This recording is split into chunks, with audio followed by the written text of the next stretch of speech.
Sir. All right. You guys all comfortable? Can you hear my voice okay?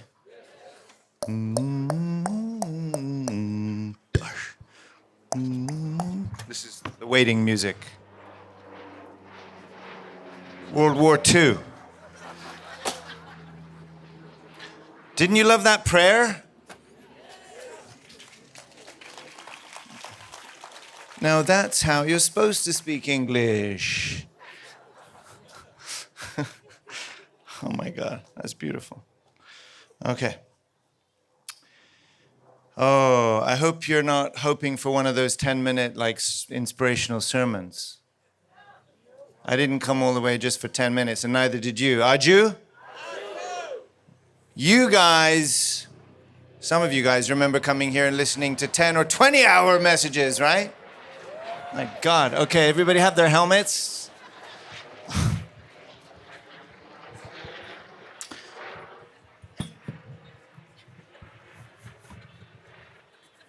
Is that okay? Is that okay? More approachable? Okay, thank you guys so much for being here. Thank you now, Kimi and Justin and your families for hosting here at the Belvedere Community. Let's give Belvedere a big round of applause. This is the, isn't this officially the International Training Center? Was that title ever removed, Mike? I don't think so. There's still that title, right? Right here. The plaque to prove it. Yeah, thank you for coming. I came to give you what I believe is a providential message. I will be sharing True Mother's words, but first I want to briefly establish some background for context. Okay? And so work with me on this one. So you're all aware of the situation. This is a little hot. You're all aware of the situation, at least to some degree, in Korea, right? Like now Kimi mentioned,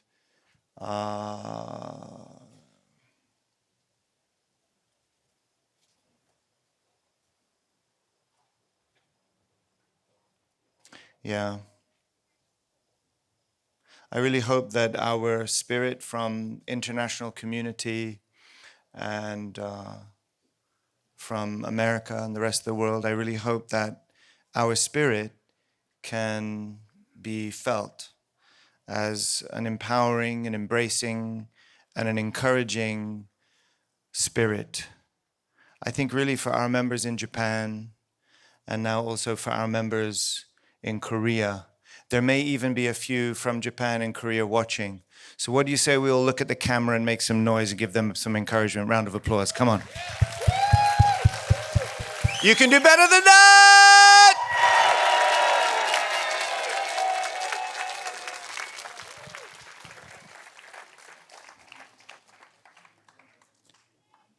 So, in some sense, you may think that I came back to give you something. But the truth is, I really sincerely feel our leaders and members across America sincerely, doing your best to unite in heart with Mother. I really feel that. So in some sense, I'm actually not coming here because I need to bring you guys up to speed. I'm coming here to be charged up by you guys to bring your heart back to Korea.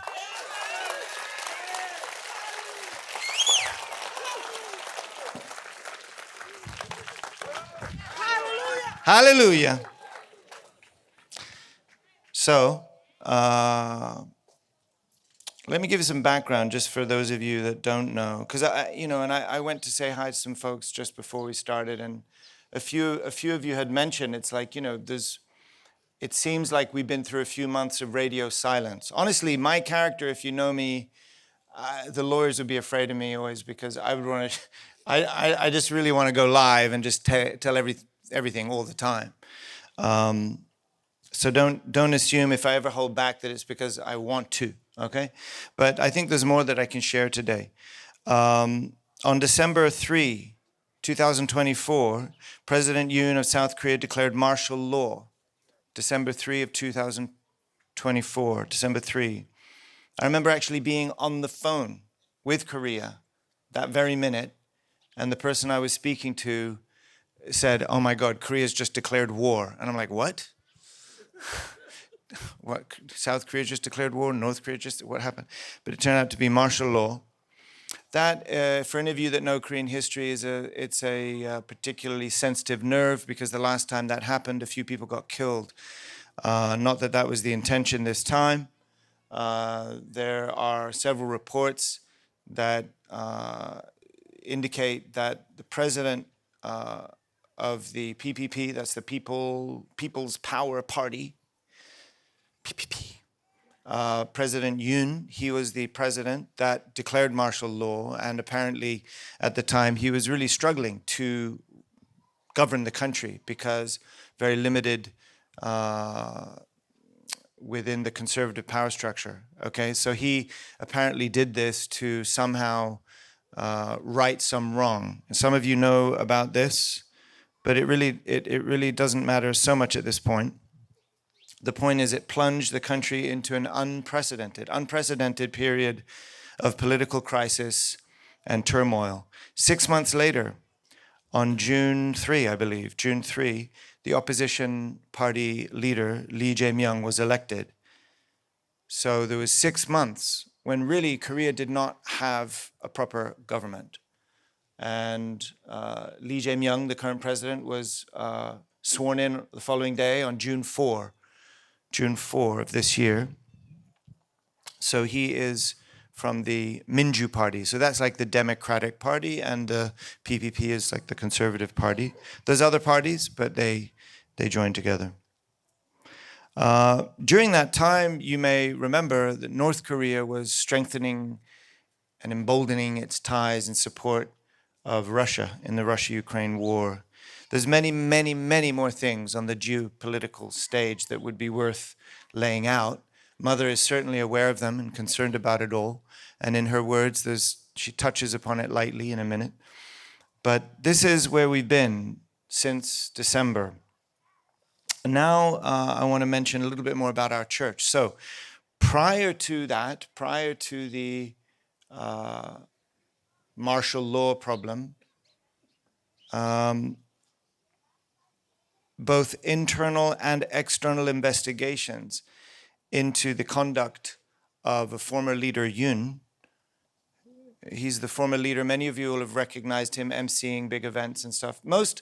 Honestly, most of the things that happen at this level of the organization, it would be hard for any folks across America to really know, well, how does that affect me?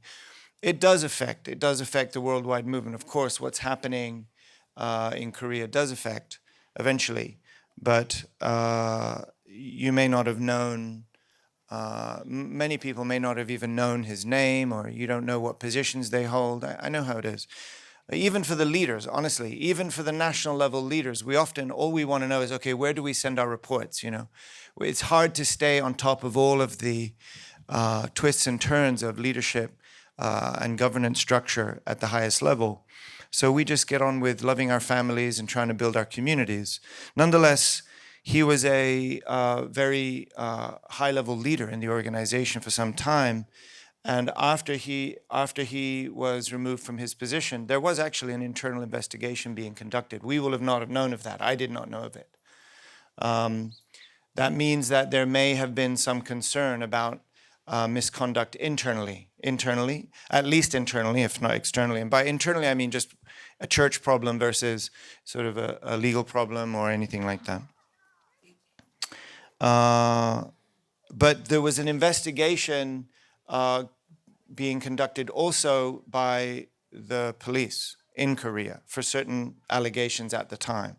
So in other words, I'm just trying to give you the background. Something was brewing. I did not know about it, but something was brewing, just for context. And at this point, I want to say very clearly that any unethical or illegal conduct done by a church leader or a church member representing the church, whether it's an internal mistake or an external legal matter, it has to be addressed, right? Reformation and improvement will always be needed to better serve Heavenly Parent, serve one another, and serve our communities. Aju? So we must reform any aspect of our governance that contradicts the purpose of our organization. I'm sure we all agree with this, right? And I think also we would wish to do so in a loving way, and compassionate way, and considerate way. And I've noticed so many times, in fact, more times than not, the way true parents behave around our mistakes is so loving, so forgiving that most of us can't even grapple, right? Most of us can't grapple with it because we would rather just quickly, address issues. But just keep in mind the way true parents and the way God listens to our confessions and watches our mistakes, and the way God and true parents embrace us and sacrifice for us and many times pay indemnity for us is so remarkable that at least it should serve as a reminder that how we treat one another, no matter how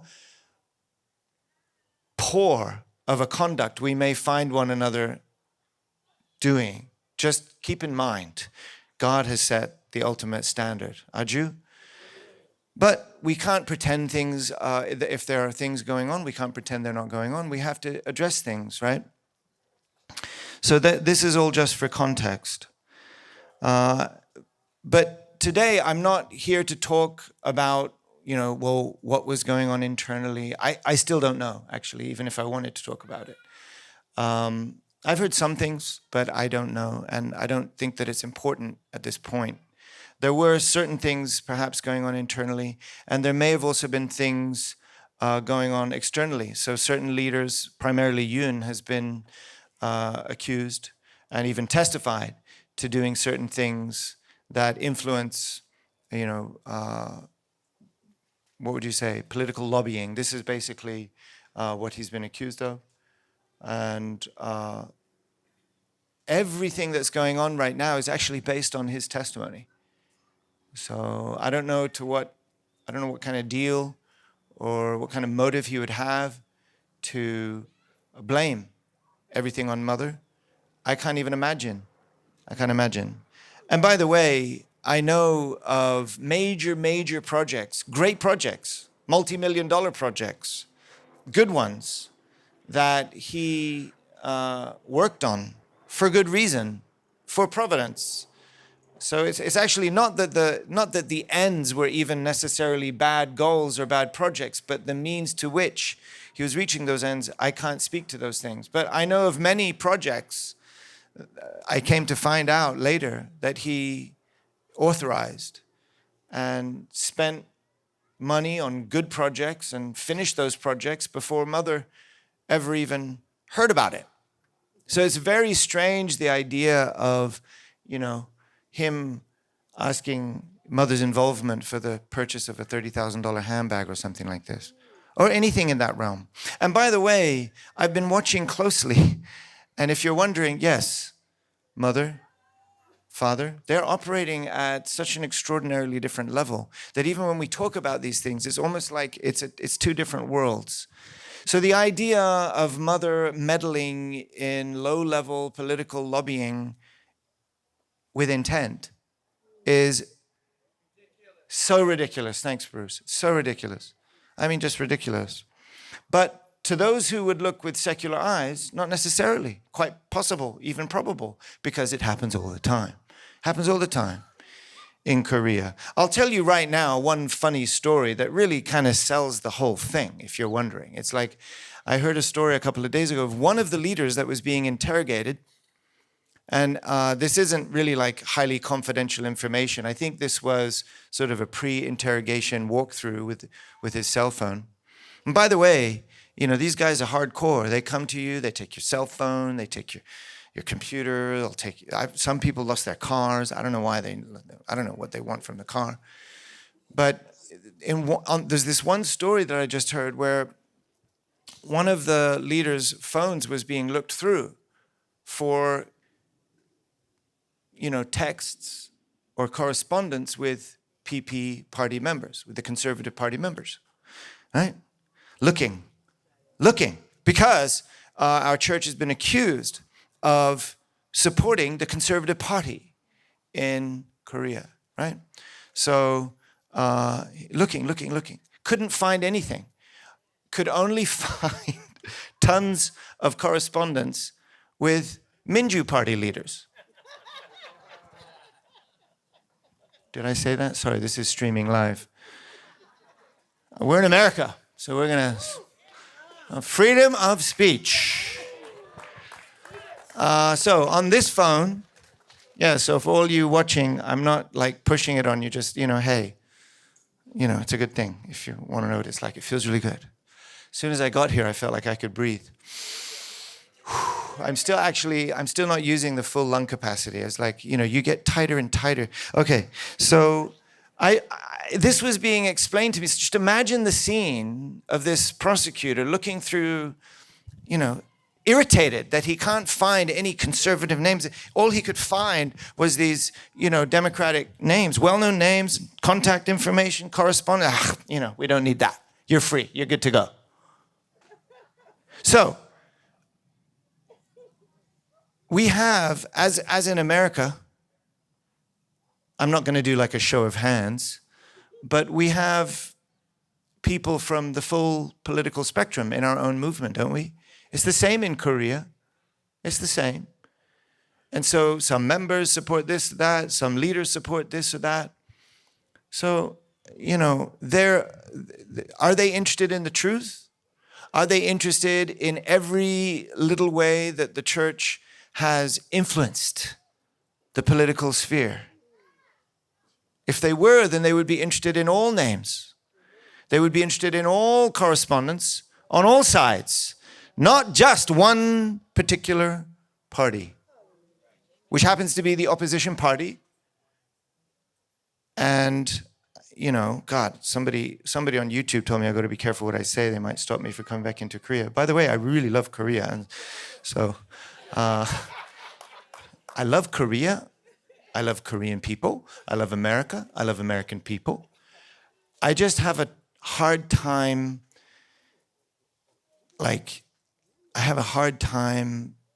with, evil people. Okay? Wherever they come from. So, and it's not really evil people. It's evil that works through people. Right? I love all people. Okay. Because we can all fail. So I'm not here to talk about the internal problems or the legal problems per se, but it is important to understand this background. And now the key point I want to bring up is about persecution. It has become very clear to me that what is currently happening is far more than a mere legal investigation. Some will argue, and have done, that we are not victims of religious persecution. I get it. Because if you just look at it, certainly if you look at the news, we are really bad people. If you're wondering, can you fully trust the news coming out of that place? No. Just in case you're wondering. But some will argue that, well, if there was anything, it's fair, right? If there's even an accusation of foul play or something that's illegal, it should be investigated. It should be investigated and internally as well. And those things should be taken care of. I started by saying that, did I not? So, given that, please don't assume that I don't appreciate that. And some people, really have wanted to cool off on the volume about the religious persecution aspect. They say because it's just of the alleged errors of some leaders of our movement that needs to be looked into. Fine. They're charged with affecting the outcome of an election, as I said. However, the special prosecutor has gone way beyond the scope of what would be necessary to pursue this investigation. First, it's important to note, okay, first, sorry, we're going to do a little lesson. Feel free to take notes, okay, it's a little lesson. I think you're American people, most of you know this. It's important to note that in a democracy, the separation of church and state was created to protect freedom of religion, not to shield politics from spiritual influence. Did you know that? I will. In a democracy, because everybody loves, well, not everybody, but there are a few people that love, actually, I hardly ever hear religious people talking about separation of church and state. Don't you know separation of church? It's always when somebody's forwarding a secular view about something that they raise this separation of church and state. But the separation of church and state was not put in place to protect politics from spiritual influence. It was the other way around. It was to protect freedom of religion from political power dominating people's right to believe and to congregate and so on. So this country is founded on that. So let's not be confused. But when distorted, this separation of church and state, when distorted, it can become a tool to suppress faith in the name of secularism, turning protection into persecution. Do you understand? Secondly, this is just for anybody that's struggling to understand that this is persecution of religion. Secondly, first of all, people say it's not really religious persecution because it's a legal matter. There's a legal problem. They're pursuing okay, fine. Nearly all major cases of religious persecution in history involve political motive. So just because politics is involved doesn't mean, I don't know what people imagine when they think about religious persecution. They might a bunch of people with different colored hats on with pitchforks outside a church preaching a different kind of gospel. No, it's almost always enforced by political powers for political motive. Usually what's political motive? It's just power. Men after power. Any side is capable of this, right? It's from political motives masked by legal or ideological justifications. Always. In these cases, law is used not to administer justice, but to restrain or dismantle independent moral and spiritual power. Now just imagine any perception of overreach, any perception of unfair treatment. How does it make the members feel? In an already hostile environment, how does it make the members feel? Is it like, they want to go witness? They want to invite people to church? So it doesn't take much to dampen morale, right? Now, of course, we have faith, we want to be strong, but it has this weakening of people's morale and test. It's a test. So I'm going to go over a quick timeline, okay? First of all, let us give True Mother a round of applause for building the first home for Heavenly Parent in human history.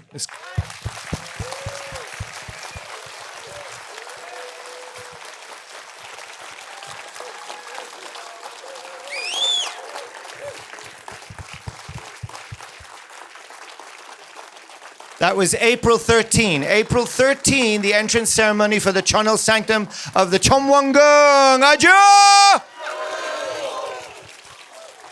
And it is beautiful. It is beautiful. It is really beautiful. All right. April 13, less than a month. It was May 12, a travel ban was placed on Mother. Less than a month after the entrance ceremony. Just a few weeks after everybody got back home. Probably some of you still hadn't unpacked your bags. Mother's bags were packed because she wanted to go traveling. Do you know where she wanted to go? She wanted to come to America. She wanted to come to America. And I happen to know, and I think it's okay at this point, Mike, to reveal her now canceled travel plans. You know, we're usually very careful about travel plans, revealing that, but she actually wanted to come and spend several months. And she wanted to tour Sedona and the Grand Canyon and all these areas that you probably saw pictures and heard the reports of the true grandchildren. Mother wanted to be there with them. And now for Mother, this was not just, you know, another trip. This was not just another trip to America after big events. This wasn't just a big trip after the opening of this major temple. This was, I think, Mother wanting to take a beat, just a moment to breathe after 13 years. Under her leadership, what she had to go through and fight through to get to that point.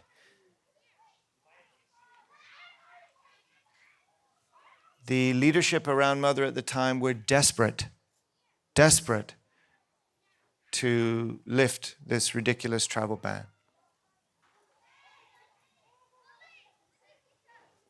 And they did their best.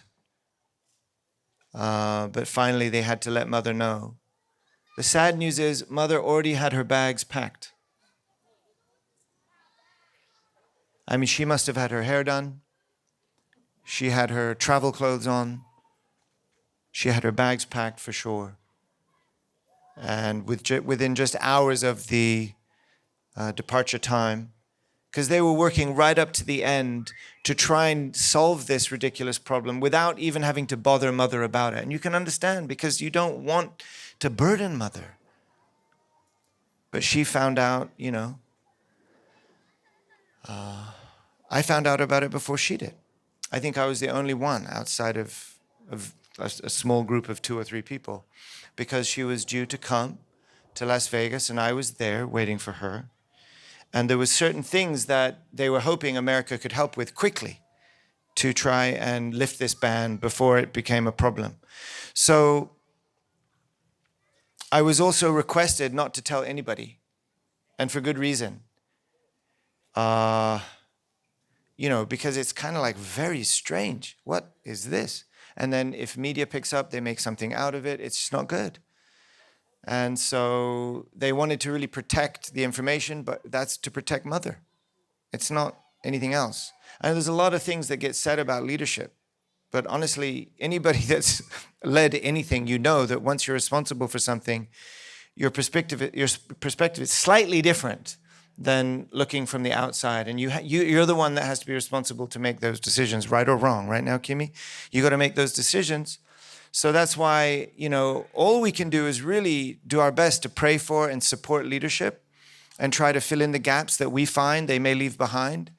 And if changes have to take place, be ready for that. But yeah, we got to kind of stick together and support our leaders in the meantime. And so I understood the request to not tell anyone, but I trusted my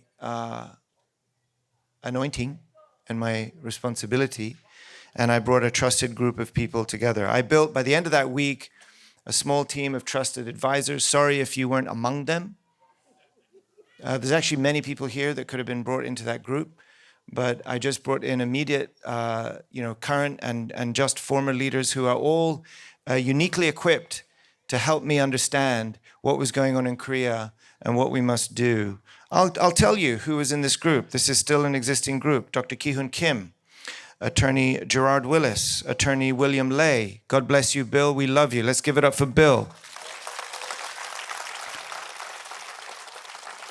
Dr. Thomas Walsh, Dr. Taj Hamad, Dr. Michael Jenkins, Tom McDivitt, Stephen Jarris, Tal Zora, and Minister Curtis Farrow, who is our PR agency of record, and myself. And we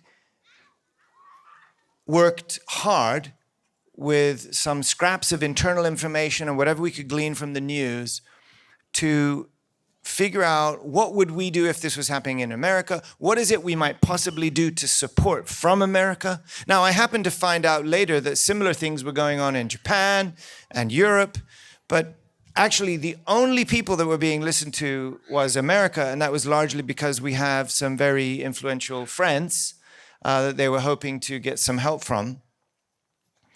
And yes, as everyone maybe, well, some of you may know, the leadership culture of the time was extremely careful about information. So it was very hard for anyone, even in the neighboring office probably, to really know what was going on, just in case you wondered. So if you're wondering why there was radio silence here, it's because it's a very sensitive situation. How's the news dealing with this? And we don't want to create more problems for Mother than she's already dealing with.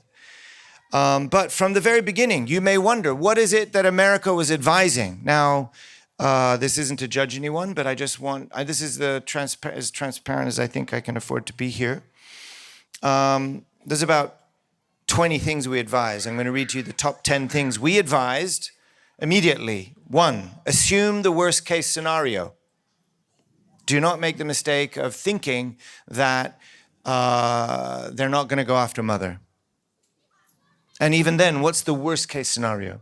So you have to think of the worst case scenario, because anything that you prepare for less, you're going to be exposed, right? If something worse than what you expect happens. So that's absolute 101 in a crisis. You expect the worst case. Number 2, hire a personal attorney for Mother.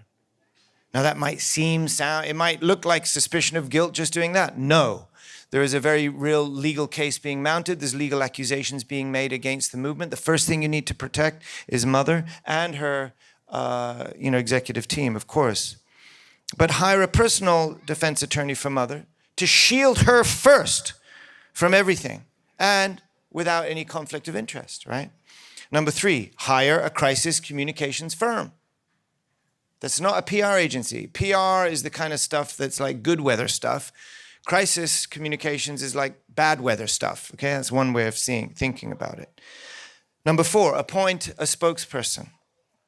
Number 5, launch an internal investigation and let it be known. Okay, so there's things that we're being accused of. Let us conduct our own investigation and let them know about it. Because if you don't, then you just let the special prosecutors conduct their investigation, leak what they want to the media, and now they're telling the story. We're not. Right? Launch an internal investigation and let it be known. Number 6, pull together the key leaders from the international community to help steer through the storm. Good idea? We've got incredible assets. IHQ, great people, but they're not the only incredible people in the movement around the world. We have brilliant people around the world who can help. And then number 8, establish a communication system to keep everyone informed and on the same page. Number 9, organize both political and media support strategies. So not just legal. There's 3 battlefields, right? So there's legal, there's media, and there's political influence, okay? And so on. A long list of these types of advice came from our team that I just listed. Let's give them a round of applause because they worked really hard. Now, it's easy to look from the outside and say, well, all you need to do is beep, beep, beep, beep, beep, beep, beep, right? And of course, every country is different. Legal systems vary. If any of you are followers of my Instagram, thank you. If not, please use your phone right now and follow me. There's a very important picture of SpongeBob in there that will explain how I feel about giving advice to certain people in foreign countries, not to mention any names or places. But if you want to know what I'm talking about over there, you young people, open your Instagram and look for my name. Nonetheless, a lot of what we were doing was appreciated, but it was not so easy for leadership. They were dealing with a massive issue. And I always respect the fact that unless you're in the legal briefings yourself, you actually don't know what's going on. And that made it harder for us because knowing that makes you more careful. That made it something we can't talk about on Sunday. We can't write letters. We can't let's write up an article in the Washington Times. Well, it hasn't broken yet. Nobody knows about it. So why open that door? Because people come knocking and asking questions. We actually don't know how to answer those questions because we don't know what's going on, right? So you have to trust and you have to unite and trust leadership, which is what we did. And there was certain little things we were, being asked to do. But honestly speaking, I believe that the total, offering that America had to offer, and I'm sure Europe and Japan and other places as well, all that we had to offer was not really being fully received. Maybe because it wasn't understood, or maybe because they truly believed it wasn't needed. Maybe it wasn't needed. I would stand here before you today and say, of course it was needed. But, I don't want to blame anybody, okay? Finally, okay, so I'm just giving you background. So it's like I couldn't even really tell the leaders. This particular group that I went against protocol to put this group together, I was sharing everything that I knew regularly, and they were sharing whatever they could glean with me. So we created this kind of trust bank, and it helped us. It helped us. It also helped us to be ready when we were finally asked to do something. This is about 5 weeks ago. Now, you remember, there was a moment where I was in a meeting with Mother and several leaders, and it was a very interesting moment where Mother was speaking to someone, and she was saying, if such and such doesn't happen, by tomorrow, I'm going to need to she didn't say activate Damien, but I'm going to need to ask Damien and all international leaders to go. Like Thunderbirds. Anybody ever watched Thunderbirds? It's like Thunderbirds Go. Remember that animation? Is that the puppet ones, the one with puppets? It's like, let's pull up the music for Thunderbirds. If we can find the music, the theme music for Thunderbirds, I want just a childhood memory. It was like that moment, Thunderbirds Go. I don't know if that was their thing. It seems to be, right? Was it Thunderbirds Go? Anyway, that's what it felt like when Mother was like, because I'm just there, and what can America do? But there was this sense that I could see, Mother's like waiting for a moment where if certain things aren't put in order quickly, she's going to activate America. And when she says that, she means the world. Because for True Parents, America is the world. And look at us, aren't we the world? All right. So let's give the world a hand. Because before we were American, we were the world. We are the world. No, don't worry. Okay. So finally, about 5 weeks ago, United States was officially activated. True Mother sent me to Washington, D.C. to go with Dr. Jenkins and meet key specific people. I won't name them. Based on Mother's instruction and based on their feedback, we knew that it meant we were supposed to activate everything at our disposal. So it's not like, Mother says, go 2 step right, 2 step left, 2 step. No, it means, look, start going in that direction, figure it out, right? Activate, right? So activate America, and whatever you can do, help, okay? So, so Dr. Jenkins and I, honestly, I think as far back as February, Dr. Jenkins and I have been spending a lot of time on the phone together because we're that whole petition thing for Japan, working on Japan, which is still going on, and now with Korea. So let's give Dr. Michael Jenkins a big round of applause. He's probably watching, and he does love your love. So if you can look at the camera and just say, we love you, Mike. So it was amazing. Actually, I always be careful. Don't worry, Dr. Jenkins, I'll be careful. But, doors were opening in very high places in such short amount of time. Things that would usually take weeks took hours. Like within a 24-hour cycle from landing in America, we were already in such places as you might wish to be in a very short amount of time if you needed immediate support from the most powerful people. Okay?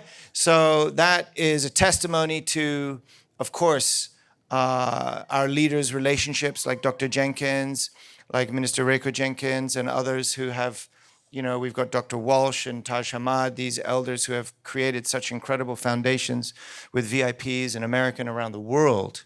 Let's give them a round, come on. But it's really True Parents Foundation, right? We're all serving at True Parents joy and pleasure, and so this is the foundation of True Parents being activated, and it was a miracle to watch just door after door opening. It was incredible support for Mother. And so based on all of this, we not only strengthened our American team, our political ground game, we're starting to figure out where we can enter into the media ground game. That's like the Air Force politics, more like the Navy. So these other two battlefields of this war, we're starting to engage. America's getting in on the action, folks. Come on, let's give it up for US of A! But not only that, we started to strengthen and build more effective bridges of relationship and communication with leadership in Korea. By which time, the sort of revolving door of leadership in Korea. So, that's another factor, but there's an increasing level of trust and expectation from America. Honestly, in large part because options were running thin in Korea. So that kind of forces a certain humility upon people. You remember we did these conferences. There was 2 conferences. We were supposed to do a conference every week from August to December. Can you imagine? And then we thought things through. We'll do one every 2 weeks. Well, we did 2 conferences, and then that was canceled in lieu of some better strategy. Also, leadership was changing. All right, so we did the conferences. I just got back from my second conference. I don't even remember when it was that I went. Stephen and Yumiko and I were on our way to the airport, and we stopped off at Lotte Hotel for a coffee to meet with someone who is responsible to lead the legal battle and other things over there. And he said, "Please don't go." And he didn't even know what it was I could do for him. And Stephen and I looked at each other and said, "You know what? Actually, it feels like what they need right now is just our moral support." Actually, we have so many great ideas. Again, look at my Instagram if you want to know what happens with good ideas. We have so many good ideas, but it's not just the ideas. It's just being there, the moral support. So we felt that. So for 3 or 4 days, we extended our stay in the Lotte Hotel. We started to get to know everybody by now in the hotel. It's not like Groundhog Day. We've been there for so many days and running out of underwear. And I mean, literally, I just took my carry-on, hello, buddy. So that was going on. And then a few days later, September 2nd, I was called up to meet with Mother. And I won't read to you all those words. I'm going to get to Mother's words on a different day. But September 2nd and September 3rd, these were 2 days I met with Mother. And Mother gave me kind of an additional mission. And at some point, somebody was worried, is Damien being moved to Korea? Who's leading America? But just so you know, first of all, it's because of our leaders in America and because of our members in America that I can even spend a week in Korea not worrying, let alone a month or 2 or 3. So thank you so much. I want to ask all of our leaders present, please stand up. You know who you are. Please stand up. Don't worry. Just take the love. Come on. Those of you who are working hard, thank you. And now, all members must be recognized. So all members, please stand up. Come on. Please stand up. Members will be recognized. Give yourselves a round of applause. Thank you so much. Seriously, I'm not here because I worry about you. I'm here to bring your love back to Korea, okay? So thank you. Seriously, I didn't worry. I didn't worry about, and you might think, well, why does Damien have to worry? He just works behind an armchair. But actually, I'm not that kind of person.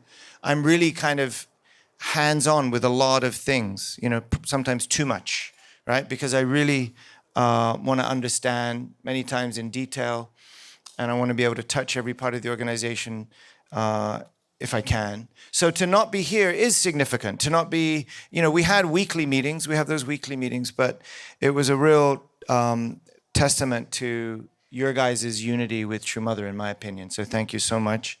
So I stayed a few extra days, and Mother gave me an additional mission. And when she said this, I really felt like she was saying, okay, now it's not just I need some support from America, but I need America to be here. And what she said was, I want you to move into Hannam-dong. Move into Hannam-dong. That's True Parents' residence. This is where they lived up until the Cheonjeonggung was opened, right? So many of you have been there. It's on the top of a hill in what is known as the UN village. This hill was given to foreign leadership, some military and some political and some probably civic, maybe even engineers at the time. I didn't study that history so well. But this entire hill was given for the sake of Allied support after the Korean War, and it was set up as sort of a bastion of leadership and support for Korea. It's overlooking the Han River. It's on the north side, I believe, of the Han River. And it's right opposite, if anybody's wondering, it's right opposite the river from Gangnam. You all know Gangnam, right? So, and by the way, also Hannah, my daughter, found a remarkable restaurant. Three. And I'll give $100.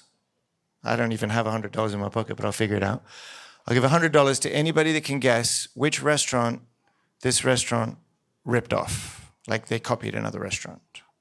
You guess the restaurant they copied in.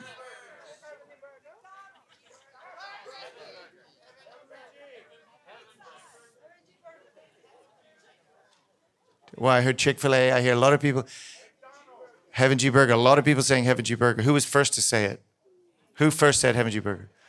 Daniela? Vero?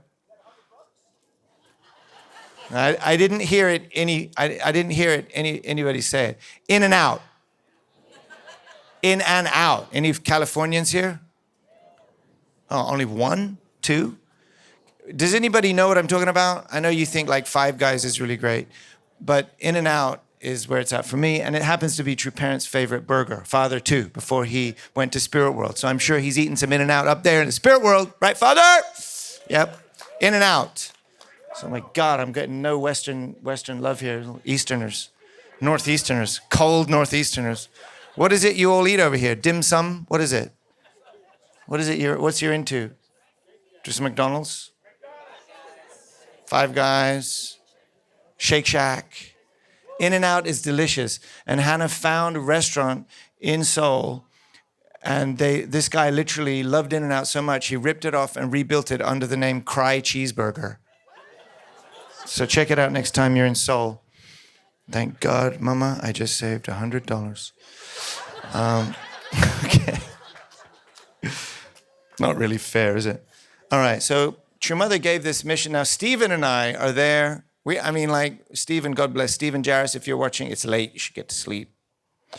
But, we ended up like this unlikely duo out there. Now, what have we been asked to do, Taj? We've been asked to set up the Office of International Public Affairs from Hannam-dong, top of the UN village from the Peace Embassy. You know, we're sitting there. They have a whole staff there. There's like 10 or 15 people that work there. Margie Moon, if you're watching, God bless you. Thank you. Let's give them a round of applause. The guys working at Hannam-dong, they're amazing. It's a beautiful property. And Sunjanim's couple, I think, 8 years or 10 years ago, they did a wonderful job,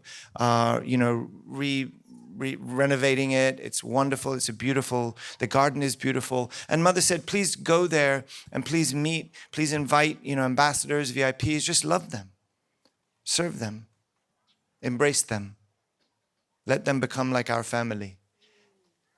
And then when they go back to their countries, they'll know who we are, And she's saying, ambassadors, for example, they come 2 years, 3 years, 4 year, appointments. So after they go back, they'll tell their nations about, who we really are. So it wasn't until after I left, I'm driving back, and I'm thinking, wait, is this like a 2, 3, 4 year appointment? Like what's going on? Right now, Kimi's probably thinking the same thing. So I don't know. I just feel like Mother's trying to capture a moment. And there's so many parallels I can't tell you. Like there's so many World War II parallels, so many Korean War parallels. It's like when you think about what South Korea was going through in the Korean War, it needed all the help it could get. So the 16 UN member nations came, and America at the helm, right? And so it's like she's asking somehow again. The stakes are really high right now in Korea. And I felt Mother asking us to show up there in her home and trust us there in her home to represent her to the international community, to make friends with the international leadership, wherever they come from, wherever they may be, and however difficult it may be, to just love and embrace. Mother's type of education and witnessing is so loving and embracing. It's incredible. And I could just feel this kind of love emanating from her. She wanted to extend to the whole world through that place. Even when she's under fire, planes roaring overhead, dropping bombs every day through the news, right? Cannons firing from Navy ships over her every day. Political pressure, legal pressure, media pressure. And she's there thinking about, she said, host them. She turned to the national leader of Korea, Dr. Song. She said, Dr. Song, please help Damien. Please help them. They should host banquets and welcome people and love them and serve them. So it's like, man, mother's really trusting something here. And again, there's a mission there. There's some kind of a mission there. But I believe I've experienced many deeper levels of purpose to be there beyond this specific mission, which I'm only giving you a few words about. In smaller groups, I'll share more. But so, we assembled this team of second generation that all unfortunately had to be pulled out of a 21-day workshop. They were kicking and screaming, but we brought them out of their sleeping bags to rough it and tough it in, beautiful rooms at Hannam-dong with a beautiful garden and koi pond outside. You wake up to the birds tweeting and the fish plopping and, the water flowing. It's gorgeous. And I felt kind of bad. The last leadership meeting, I was streaming from there, and I realized at the end that like all of our leaders were still in the workshop. Sorry, no, Kimi. But mother, I feel mother inviting America there. I want to read to you a couple of tweets from Newt Gingrich. This is an example of Navy support, political support that enters into where it delivers its power is through the Air Force, which is interesting. It's kind of like the airplanes that take off from the carriers, So, I don't know. Don't worry. There's a lot of military analogies because we are at war, so don't be confused. By the way, and if any of you read my letter, you'll remember that I said this. One of the things that Minister Farrow advised very early on in our team was, don't be confused. I know you're loving, God-loving people. I know you're church, but when you are being attacked, you can't act like it's a regular church on Sunday worship, experience. You are at war. When you are at war, even religious people have to become warriors. And we have to put the full armor of God on and be ready to take anything. We are at war. So that's why you're hearing so many war analogies, okay? Sorry, kids, don't worry about it. You're going to be okay. Here's a tweet from Newt Gingrich on September 11th. Dr. Hak Jahan is 82 years old leader of a worldwide movement for peace and freedom. Newt Gingrich. The South Korean government is threatening to physically take her out of the hospital where she is being treated for a heart condition. Just today, that same left-wing government has arrested 3 Baptist ministers. There is something profoundly dangerous about the anti-religious police state being developed by the new South Korean government. We should pray for Dr. Hak Jahan's health and for her freedom to continue working for peace and religious liberty. Let's give Newt a round of applause. Thank you. We like that kind of support, Aju. Woo! And then later, the day that she was summoned. Now, there's a lot of noise in the media about how mother's avoiding. I mean, it's incredible. If you're wondering, I saw her, okay? Yes, she went to hospital. Yes, she had a heart procedure. And yes, we researched, according to the actual medical records, what kind of time frame she would actually need to recover before being put in any kind of stressful situation. Even like a first-class flight would be too much, let alone hours of interrogation from people who make it their job to really, really, really get you, okay? Until 1987, this was a country that still used electroshock torture therapy and waterboarding to get out of you what they wanted. It was still kind of a military state. I mean, this is only a few years ago, they were at war with one another, right? So they're still setting up their, honestly, this is one of the things that fascinates me now, because I've never really looked at the political circumstances. Korea is a beautiful country, so advanced, but in terms of their governance, yeah, it's a rocky, they're still building stuff, if I might put it like very diplomatically, right, Tosh? So on the day of Mother showing up for the summons, okay, so if anybody, you watched the videos I posted, watching her, did you see the video I posted? Watching her come in.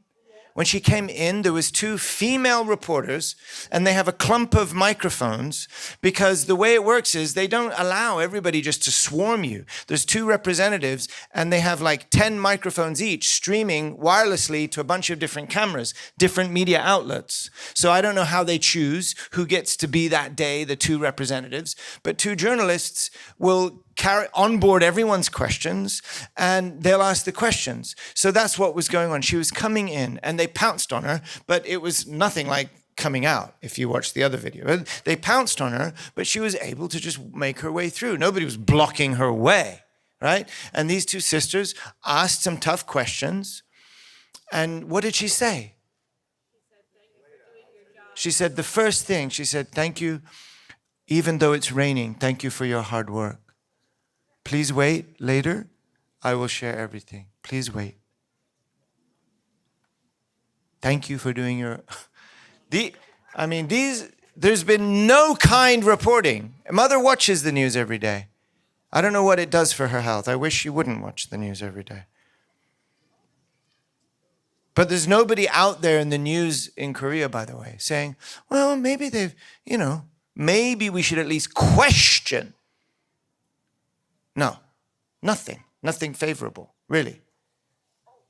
So her to say that just instinctually, the very first thing she said, Dr. Hendricks, even though it's raining, thank you for your hard work. Please just give me a minute, So this is the heart with which I witnessed her enter the building. That, within 2 hours of that, Newt sent his next tweet. Shall I read it? This is Newt Gingrich's second next tweet. Is the South Korean government trying to kill Mother Moon?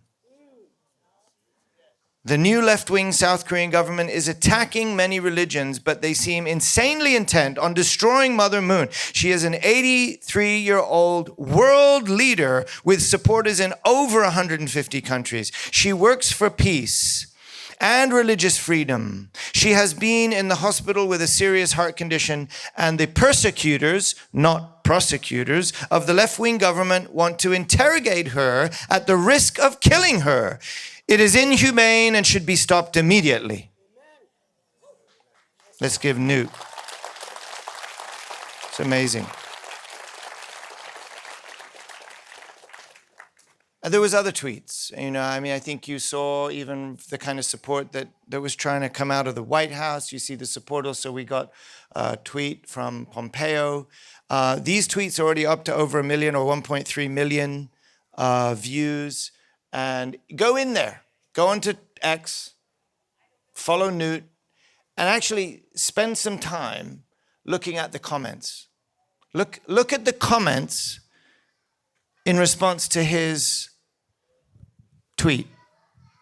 Can you say, how do you say X in tweet? I like Elon, but I don't know, he's got this fascination with X, and it's kind of hard. How do you say, did you X today? Hey, did you see that X? I X'd. What do you say? Does anybody know? Hey, kids. Huh? They still say tweet, right? Posted? Okay. And what does Trump say on truth? Truthed? Truthed? You got to verbify it. Huh? Truthed? He truthed and X'd. All right. So let me see. Do you want me to read anything, or do you want me to get on with it? Am I going too slow? Do you want more fire and brimstone? What do you want? More singing? More jokes? You want me to speed up? You want me to just get off stage? You want to eat lunch? Oh, if you want to eat lunch, go ahead. Actually, Is this Thunderbirds? Is this Thunderbirds? Okay, let's keep that ready, OG. Anyway, I'm not going to try find his tweet-exed right now. But please read the comments to his tweets. I had to scroll for so long to find one generic negative comment, right? And then that guy that posted a generic negative comment got pounced on by someone else. I'm telling you, there's a lot of love on X for Mother right now. So bring it on! I mean, I'm holding back. Remember, I went to school in England, so I'm holding back. This is me being diplomatic. Otherwise, it just gets too... People told me I was too emotional, so...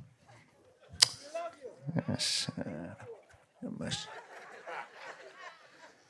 All right, so now I would like to give you a brief report on what's happening in Korea. Why on earth is Damien going to be reporting on some of the political, what would you call machinations, intrigues going on in Korea? Are you interested? Do you know why I'm going to tell you them? Because Mother asked me to tell the world what's happening in Korea. Let's do it! Actually, I don't know if this is actually going to happen, but one of the things Mother said when she sent me to Hannam-dog is, I want Damien to be recognized everywhere he goes in Korea. All the people should recognize his face. I don't know if I told you that yet, Mama. That's kind of scary. It's kind of exciting, and then it's scary as hell because, frankly, it's so unlikely. I just want to let you know, America, man, we are really loved. We are really loved. Our movement, True Parents in this country, is so embraced and loved. Sure, there's some haters out there, but there's haters everywhere for something. But in Korea, they don't get to breathe the kind of love and relationship that you all have built with folks here in America. Maybe it's something unique about America, but I'm telling you, it's different. And so there's a much more constricted feeling there in terms of, we got friends and lots of supporters, but it's nothing like, right, Tom? It's nothing like here. So it's hard to get the media to listen to our side of the story. In fact, we just sent a press release to 3 companies that we already told us they'd be willing to work with us. And I wrote a really loving Korean, statement. And then we sent it to them and said, no, can't work with a cult. So they're still dealing with that kind of stuff. They're afraid over there. Beloved sissies. I mean, I love them. Somebody told me today, don't say anything bad about Koreans. I have a Korean daughter-in-law, by the way, so I will never say anything bad about Koreans. But I'm now going to tell you what's actually going on in this beloved land that I love, Korea. It has been reported to me that the current government is working on eroding constitutional protections for citizens. That's a very broad statement, and it carries many subsets. One of the things they're doing is seeking to pack the court from 14 to 30. Judging by the way the prosecutor went through that leader's phone, I'm guessing they're not looking to pack the court with an even keel, balanced pack, right? From 14 to 16. That means they want to add 16 more voices of one side of the equation. They want to extend investigative powers. They want to extend term limits for special prosecutors.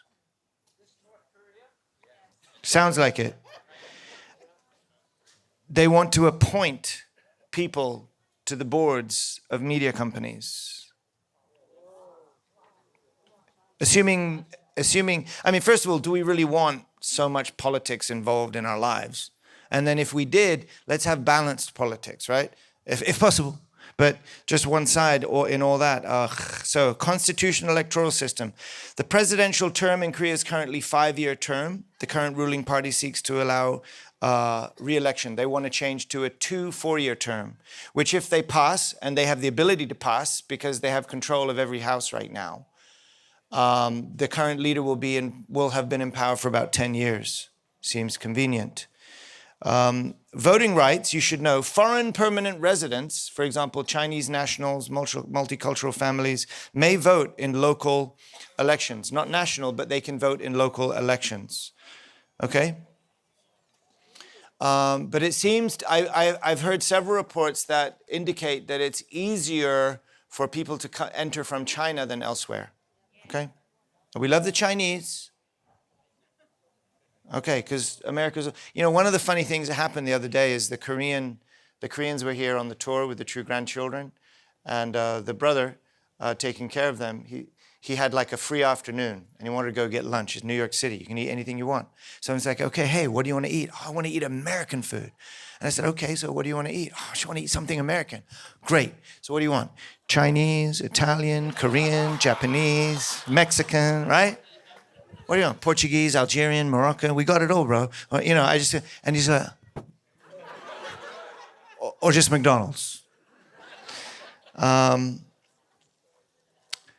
So we love all people. But just so you know, there's large groups of Chinese nationals coming in, and they're given visas very easily. So, okay. Election integrity. Ongoing fraud allegations remain uninvestigated. These are really serious. I just had lunch. Like 2 hours before getting on the plane to come here, I was having lunch with 2 council people, one a council chair and one council member from 2 different districts of Seoul. One was a Minju Party member, Democrat. One was a PPP, conservative. And they're friends. And they've been with us. They're like ambassadors for peace. They've been with us. It was fascinating to hear them tell me what was really going on, right? And they were in agreement about it all. Okay, so it's not like, and it was interesting to watch her feel so uncomfortable letting me know certain things because she's of that party, telling me what's going on in that party. They don't believe the elections were just, actually. Okay, so there's at least allegations of election fraud. The thing is, there was no investigation. Wonder why? Okay. Government control and democratic concerns. There's power concentrated in the administration is currently seen as controlling the executive, legislative, and judiciary, but also the media. Authoritarian issues. President perceived as ruling unilaterally and dictatorially. The past president is facing serious charges with limited international concern. Now, I asked a lot of young people. A lot of young people like the current president. And apparently it's because he looks like a much better manager. And the things that the young people are concerned about, the economy, but also they perceive the previous president as being really good on camera, but in terms of governance, not capable. And this guy is much more capable, okay? So I've really asked a lot of people like what they feel. And we've got people on all sides of the aisle. But most of us are not really educated, actually, about what's really going on. And it doesn't take much to, start being persuaded to look a little deeper. Immigration and foreign influence, okay? Large-scale immigration of affluent Koreans. The rich Koreans who know what's going on are hightailing out of there. That's not a good sign. Visa-free access for Chinese leads to illegal overstays and growing enclaves. And there's a pro-China shift. The government policies are increasingly aligning with Beijing. This is something that's worrying the White House. Now, China is not investing in 28,000 troops in South Korea. We are. Now, things would tilt real quick out there if we brought our military support away, don't you think? Freedom of expression and protests. Check this out. Flag bias. I'm giving you a report, okay? So take notes. Flag bias. American flag desecration is being allowed. Chinese flag protests are being blocked. Protest limits. Peaceful rallies face suppression. Youth demonstrations. Ideological activism is rising on both sides.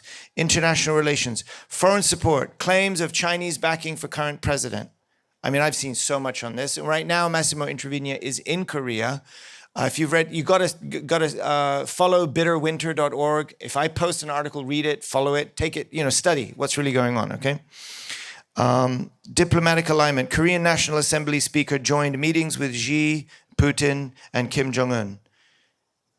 And then there is desire for American support in addressing the political turmoil. The last thing that these two council members, one who is a Democrat, the last thing they said to me before I left, Justin, was, please help, please. I don't know what they think I can do all of a sudden. But anyway, please, America, help Korea. They're desperate, actually, those who are really speaking about it. Something's going on. I mean, I almost can't believe it. I have to worry because sometimes I do like laying it on an extra level for dramatic effect, to get your attention. Yes, Barbara. But I'm really trying to be careful. It's like, wait, what? Am I just kind of like getting my... I mean, when that truth came out before the summit in the White House between Lee and Trump, Yumiko and I were in Korea at the time, and ding, I got this thing, and Trump's like, just one thing he said, Mike. He could have said anything else, or he could have said other things, but there was just one thing he said ahead of meeting with President Lee, and it was bringing up the issue of what the heck's going on in Korea today. Is it purge or revolution? What's going on, right? I woke up, Yumiko was like, Yumiko, I think we just initiated the downfall of, like, like, what's going on? I felt like I've been in a movie, and it's something we probably should be very careful about. But we need to also reveal the truth of what's going on. So I really want to know. I want to investigate what's really going on, and I want to share. Mother asked me to share. Okay? Now, there's a huge love of America in Korea. Okay? A huge love of America. Nobody can really doubt that they need America. They get that. But I've heard reports of, politicians that visit CCP events. They come back compromised. I'll just say that. Any of you that studied what happened between the Soviet Union and America, certain roots of the Cultural War here in America, you know how things worked? You know how people get in trouble? You heard the story, Susan? Huh? Yeah, they compromise you, they get evidence of compromising you, and then they have power over you, and then they send you back to work. Okay, these kinds of things I've heard are still going on. All right, real estate. This is something that Mother mentioned. Mother mentioned things like the environment. She mentioned things about housing. She mentioned things about this one town that's had years of water. It's kind of like Flint, Michigan, but different. It was like a politically something not dealt with. And so it's a town that needs help, but the government's not helping. She's really worried about the people. You follow me? But this is one of those things about housing. Right now, there's fewer restrictions. There's few restrictions for first-time buyers, but if you're a second-time buyer, if you're moving, you can't buy a house. And in Korea, the government controls your interest rate on your loan.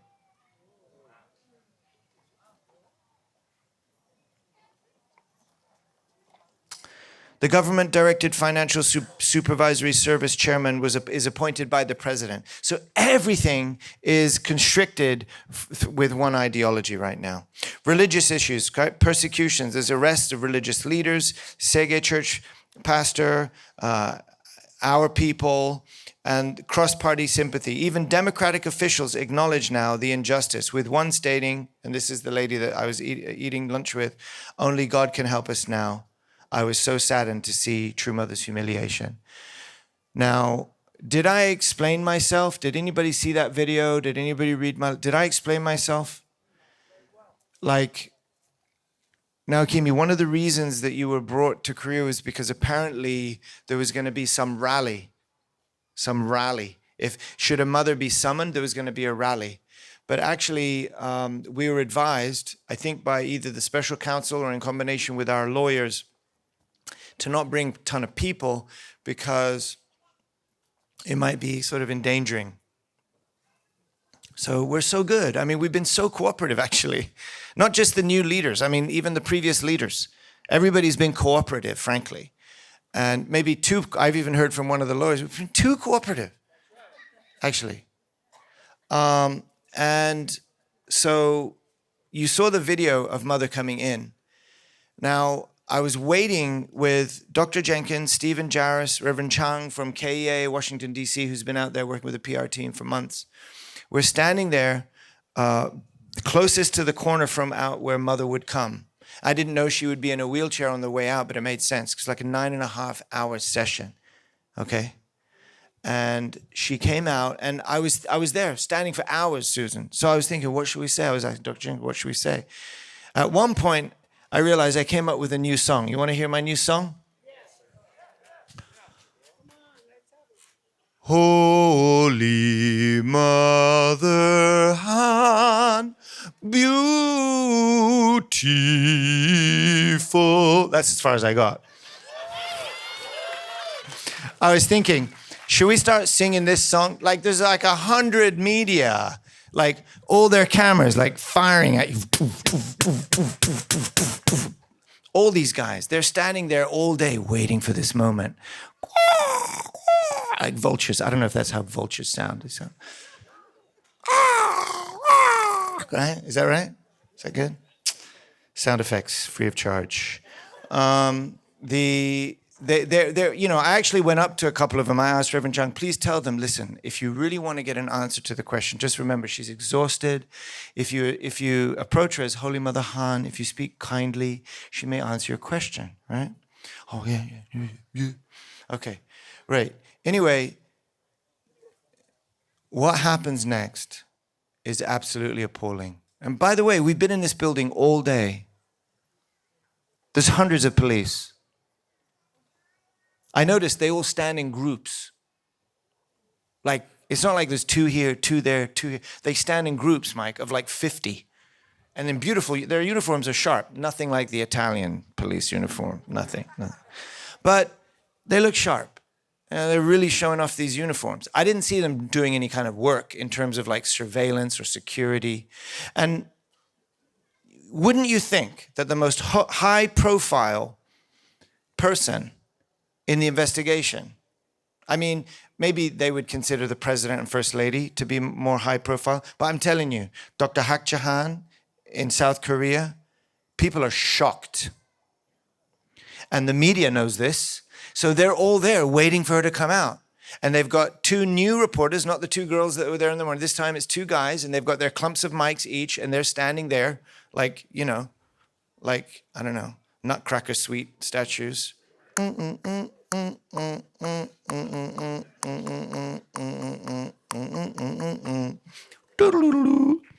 they're waiting for mother to come out. And my understanding, and there's stanchions all the way through to the door. And my understanding is that's there to protect mother, right? And everybody has to stand outside of those stanchions, okay? Mike, I don't want to tell you too much of this because you've probably already spoken with Steve. If you have, you would be, like the first thing Stephen said was, Mike would be, because like it shouldn't have gotten, you know how it is, right? With security, it shouldn't get to the point where this is allowed to happen. Now, mother had her security detail. It must have been 4, 5, or 6 of them. And there were also a few like youth pastors that showed up. But I was walking directly behind mother, and there was these 2, you know, reporters asking her questions along the way. And then as soon as she got to the door, there was no more stanchions outside. And believe it or not, even the car had not fully pulled up and opened up, and it was a little bit of a ways outside. You can see from the video, mother's coming out, everybody starts to crowd around, they start to ask questions. Now, I didn't put the questions in the video because they're such horrible questions. I couldn't put it in there. Like there's ways of asking questions. And even mother commented, are you asking questions on behalf of the government or on behalf of the people? Because they were just accusing her with the questions, attacking her. And it wasn't just these 2. For some reason, they broke protocol and pounced on her. It must have been like 75 or 100, like this. And I was right behind mother. And there was this one guy that ate far too much rice. Sorry for anybody that likes rice. This guy ate too much rice. And he must have been like, small guy, he's my height, but he's like 250 pounds or more, right? And he just like bustled right through. And I was like pulling him back on his belt with all my might, which isn't much because I've been losing weight. So I've been pulling him back to keep him off mother. Mike, I was livid. I was so afraid for mother because she's not even standing. Like, I think if she was standing, it would almost have been safer in some sense. But because she's down in a wheelchair and everybody's trying to get an eye in and trying to get their microphones in, like they forgot about the two only protocol. It was just swarming, fighting with the security to try and get their cameras in mother's face, to not ask a question, to fire bullets of words at her, actually. So scary. I was like, what the hell? We were so shocked, so shocked. We went to bed shocked, we woke up shocked. So that video you see me driving, and God bless you, there was a couple of you like, Damien, don't be emotional. Damn it. There's a time. God also has righteous fury. Something is wrong, it's wrong. Stop telling me it's normal. Don't worry, I'll continue to be pastoral, basically. I even got a text from my dad. I love you, Dad. He's like, Damien, remember, stay above the fray if you're leading. Otherwise, if you get down in it, that's all you're going to do is lead people in it. But it's like we want mother to stay up above the fray. And some of us have to be there, Mike, to protect her. Some of us have to be on the ground to protect mother. And you guys need to know what's going on. You want to know what's going on? Yes. That's why I came here to tell you. Somebody even said, why didn't you just send a video?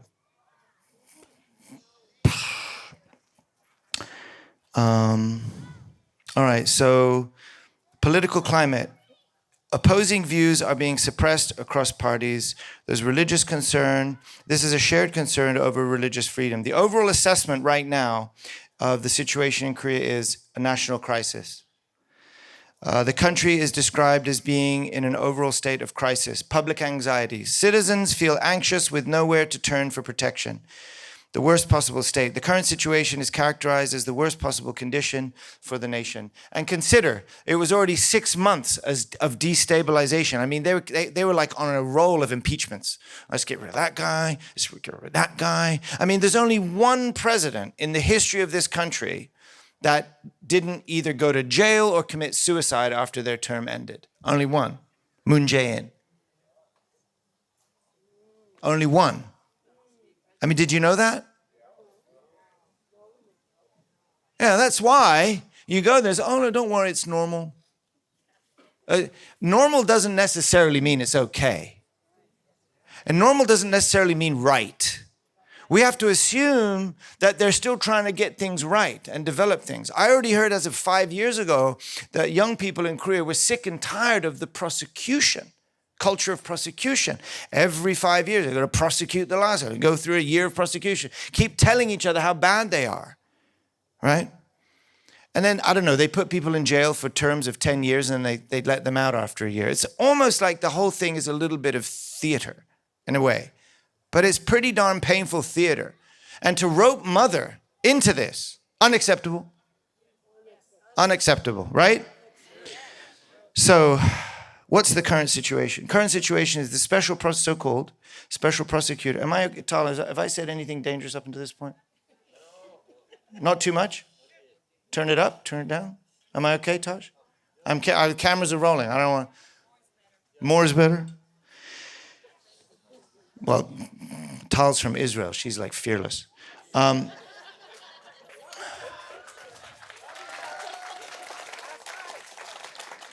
The special prosecutor, so-called, has requested detainment warrants for both True Mother and Wonju. They have to appear on Monday with the lawyers. The mothers can't argue on their behalf. They have to appear with the lawyers, apparently, on Monday before a judge. And then they have to wait in a detainment room until the judgment is made. What is the judgment? The judgment is whether or not an arrest warrant will be given. Right?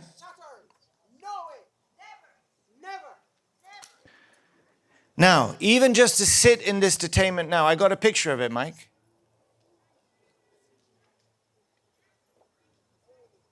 Why would I not tell you what it looks like, right? It's a room. I think it's I don't know how many pyong, like 3 pyong something. It's just a floor bed. There's a TV. I don't know if that, probably just a TV monitor of like people getting hit for doing bad things or some looping video telling you what happens to bad people. I don't know. It feels like that. So there's no chair. There's a mattress, like a thin mattress on the floor, old style, a little table, and there it says for eating and inspection. I don't know what kind of inspection. And there's a CCTV camera in the room, a little toilet, and bars on the window. I can't, like, if you see the picture of this is currently where the former president is. Oh, that's another thing they did, by the way. They're treating the former president as a common criminal. Never have they done that before. They're so used to this theater of throwing the former guy in jail, but they always give him a nice room. Not this time. It's really hardcore, right? So that's the same type of room that these ladies will have to wait in. I just can't even fathom for 5 minutes. No. No.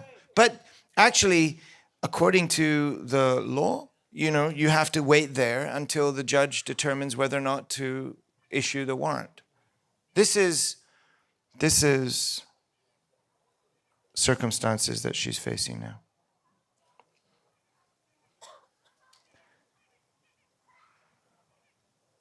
So what will you be praying for now? Is that the judge rules in favor of dismissing the request for detainment. Are you? By the way, that's why we're doing these petitions, signing petitions. Several VIPs writing and sending letters. So if you haven't signed the petition, we're going to want you to do that. I now want to share with you Mother's words. Would you like that? Yes. So it's with all of this backdrop that I want to share what Mother said. So, and when Mother's saying these words,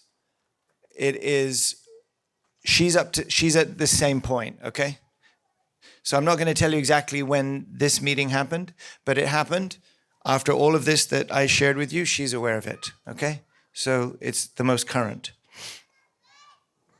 And these are my rough notes. This is not official, okay? So this is my rough notes of a translation. But more than just the words, I want you to try and capture the essence and heart. Now the scene is we're in Cheonjeonggung, in Mother's formal living room where she meets with leaders regularly.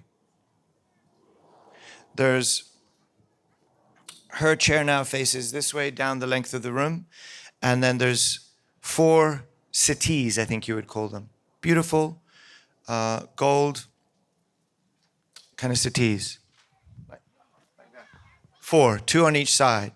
You can sit 3 people per. So 12 people fit in the space. And on this particular day, it happened to be 12 people. I don't know if that was planned or significant, but we all kind of walked in and walked out feeling something very significant about that. There was 12 people, and there was 3 Americans. So Mother's here, and she sat me right here, Dr. Jenkins, Stephen Jarris, and then there was 3 Korean leaders here, 3 there, and 3 over here. So it was 9 men from Korea, including, 2 that are actually now American citizens, and us 3 Americans over here, okay? And Mother started by saying, "Did you see the news?" And actually the news had just come out that the prosecutor intends to request for an arrest warrant. So it's kind of like the worst news, and nobody answered the question. I actually didn't know the news because it takes a while to get the English translation, but on our team there's one person that sends me a report every morning, and then I just got it, and I looked at it, and I looked at Mother, and I realized what she was asking, because I knew she knew the news. And I mentioned, "Mother, it takes time for me to get the Korean news in English, but I do know about the news in America." And so I started to give Mother a report. I gave Mother a report for about 10 minutes. And then she asked Dr. Jenkins to give a report. He gave a report about 10 minutes. And actually what was interesting about 2 of our reports was it was full of action. And it was full of what America has been doing. And it was full of the spirit of America. And by the end of the meeting, we realized the only conversation that we had was between Mother and America. There's 12 people in the room. And we kind of walked away wondering, was that the purpose of the meeting, so that everybody could get a little dose of America? I mean, come on. Even for you guys watching, if the leaders from Korea are watching, come, let America have a little bit of, it's like America. We're like kid. We're like we're the son. We're the elder son, but we're still a son. We're still a kid. And we wanted to feel, that kind of spirit coming into the room. We really felt it because they need our encouragement. They need our support. They need your encouragement and support. They need our strength. They need our freedom. They need our confidence. And the reports were really encouraging to Mother, actually, even though the situation is so miserable. But there was hope. And in one of the things I mentioned to True Mother, she really loved like listening to Newt's tweet, for example. I read it to her because it was like from right around then. And she was closing her eyes, So I said, Mother, I had an idea. I had an idea. So right now, if you've got your phone, Google now, Cambodian monks holding pictures of President Trump. Google it. Come on, girls. You got to have a phone over there. You have a phone? Now check your phone. Google it. Or look at your friend's phone. Cambodian monks actually petitioning for Trump to receive the Nobel Peace Prize because he stopped the war between Thailand and Cambodia. They want to nominate him for the global, what is it? Not the Sunak Peace Prize. Nobel Peace Prize. Nobel Peace Prize. And you see that picture, though. There's all these monks in their orange garb, and they're holding up pictures of Donald Trump. So he saw that picture, and you know his character. I think you can see his character. He doesn't hide the fact that, he loves receiving accolade. So he was so into that picture. Anyway, I was thinking about that when I heard that Trump, our president, whether you voted for him or whether you didn't, he's our president. And by the way, I'm going to remind you that before the election, I said this. I said exactly what Mother said. Whoever the president is, it doesn't matter which side from they come. What matters is, will they attend heaven? Because if they don't attend heaven, then there's no way, there's no blessing, there's no way forward for the country. Do you think some cool policy is going to help the country? It might change the economy for a couple of years, but are we going to get into the kingdom of heaven with policy, with political policy? We need leaders that can attend heaven, right? And it really doesn't matter what color hat they wear. What matters more is whether they can capture the sense of where God wants to take them. So that's why whomever is our president, we need to pray for them and we need to hope that they can do a good job. Right now, we're not in an election season. So if I talk about our president, it's not a political thing. It's our national representative. It's the representative of this free democracy. And he's got a pretty tough job to do. So let's pray for him. And what I said to Mother is, Mother, President Trump, along with Xi and others, are coming to Korea in October for APEC. So I said, Mother, what if we gathered hundreds or thousands of young people to welcome Trump with pictures of Trump and pictures of Mother and American flags? By the way, there's lots of Koreans waving American flags in Korea because they're calling on you, asking for your help. So what if we show up with our own Americans and Koreans and Japanese working together with American flags and pictures of Trump and pictures of Holy Mother Han out there applauding the president when he arrives? What do you think about that, America?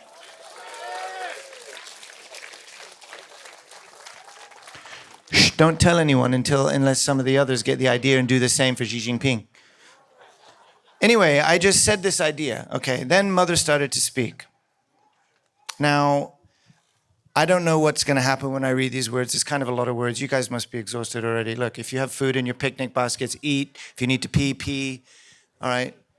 If you just know that I want to share this with you. And I want you to capture the essence of it. the truth is, like, the opening sentence, did you hear the news? And, everybody in the room now knows what the news is. It's like there's a situation where mother might be detained. That's what the news is saying, right? So you're sitting in that atmosphere, and I'm looking at mother. She's right here, Barbara. She's right, well, not down there, but she's right here, right? She's right here.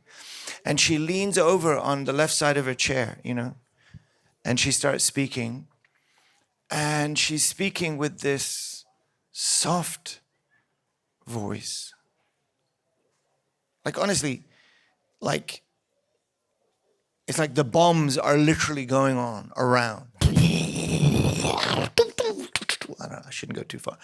Too much sound effects. But anyway, it's like she's surrounded by bad news every day, every day. And she's sitting there, and she's glowing. I mean, she's just had a heart procedure. She's just been interrogated. She's like, like people keep failing her. And she's sitting there, she's glowing. And now she's speaking to me, to all, she's speaking to us all, right? But for me, she's speaking to me. And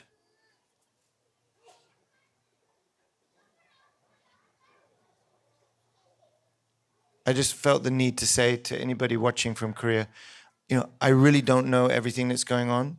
I'm just studying. So if there's things you think I should know, please let me know. Mother told me some things. I heard some things from some politicians. But I need to know. I'm not trying to make up stories. But it's interesting that Mother wanted me to address these things. Not for members, for the world. So I don't know how we do that, but that's what she's asking us to do. And from the beginning, I'll remind you, when all this kind of took place, I was there the day after the raid, the big raid. I remember the first thing Mother said is, don't worry about me. I'm going to be fine. And she even said, don't worry, the future of Family Federation is bright. Yes. But she worries about Korea. They're being tested. The first time in human history, God's home was erected in their land. And they're being tested, really seriously tested. And so she worries about those people. So she's sitting there in this chair right now, and she's looking over, and her eyesight's not all there, right? So she's kind of gazing. And she's glowing.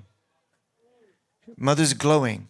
And she's speaking with a soft voice that I've heard before, but there was something different in the way she was speaking. And the word that comes to mind to describe to you is she wasn't teaching, she wasn't educating, she wasn't reporting, she wasn't talking. It was something new, something I never heard before.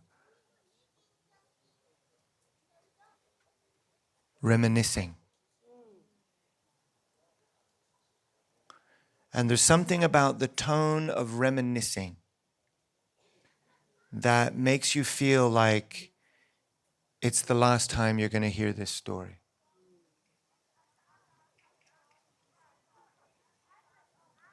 So, as I'm listening to her word, typing away on my phone, these notes, that's the heart with which she's speaking.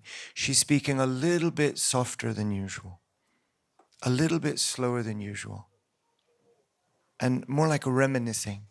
So if I was to try and mimic, it would be like, well, da-da-da, like really, like, yeah, unafraid. You don't say like resigned. It wouldn't be like resigned to whatever fate may come. Somebody might perceive it that way. Oh, she's just resigned to whatever fate may come. But no, she was like, the way I was taking it was completely confident, but also there was a melancholy there and a reminiscing kind of tone. And she said this, even though I may be in a difficult situation, I believe the time has come for great providential work. Until now, we met many righteous people and explained how a world of peace should be realized. Only when we attend Heavenly Parent can a world of peace truly come. And after True Father's ascension, I opened Foundation Day to open Chonilguk, which has been a course of 13 years until now. Through many different speaking tours, I was able to set the condition of restoring 7 religious realms and 7 continents as a condition to settle Chonilguk. True parents' responsibility is to realize God's dream while they are here on earth. That's why now I'm getting older. But before it is too late, it is essential that I at least created an environment beginning with a house. Next she says a temple, but as soon as she got to the word house, I felt, how much have you heard about world peace, world restoration, restoring the nation, right? At least restoring the city, model village. But here is Mother facing full-on attack in the middle of her country, in the middle of her people, chosen to support and unite with her, bearing down on her. And she's boiling it all down to admit. It's like none of us would ever wish to report to Mother anything less than, cosmic restoration. We'll do it in 3 years. Don't worry, Mother. National restoration, right, Tom? Where's that alarm coming from? Is it one of the...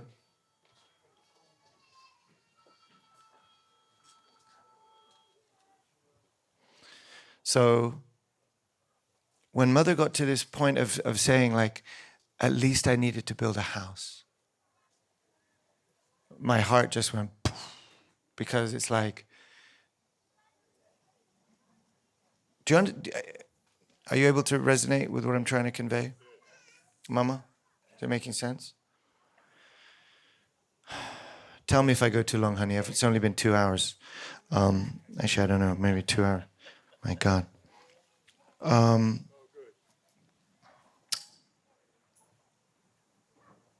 Thank you, Tom. Yeah. So a house, she said, a house for God, our Heavenly Parent. That is the temple. That is the start.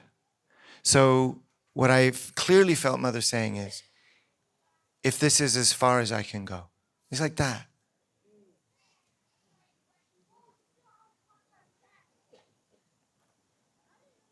That is the start. In order to do that, I worked so hard. I made many efforts.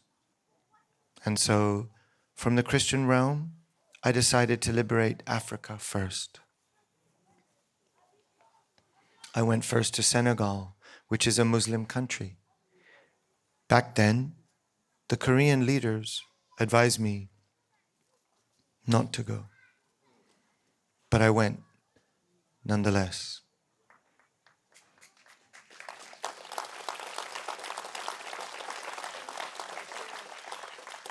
I met the leaders of that country, and they welcomed me, and they said they would become my sons.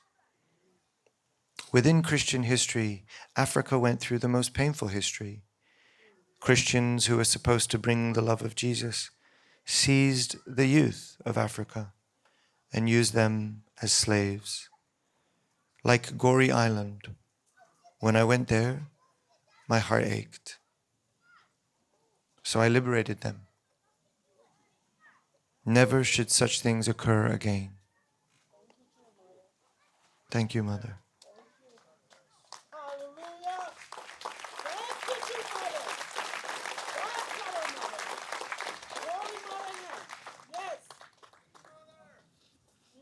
America is a representative country, and particularly through the foundation of the Christian clergy, ACLC, when I first announced my status as the only begotten daughter, they received me, they welcomed me. However, when I came back to Korea and I proclaimed myself as the only begotten daughter, when I declared to the first generation leaders and members, they were not able to understand me. Until now, among those who knew True Father when he was called teacher, those who were educated during that time struggled to understand why the only begotten daughter is necessary.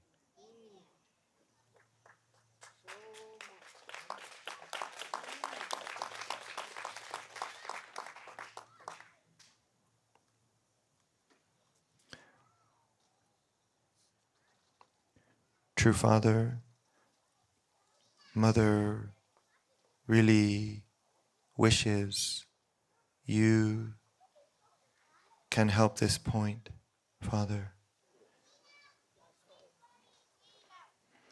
I was born in 1943. The American Presbyterian Church entered Korea, centering in Pyongyang. In the early part of the century, Pyongyang was going through a spiritual revival. American missionaries came. Presbyterian missionaries were spreading a revival across the country. The missionaries who came from America saw how difficult and dire the situation was in Korea. They had to risk their lives to conduct their missionary activities. But they decided to remain in Korea regardless of the situation. I'm not sure, but I think they could really feel that Korea was a special country.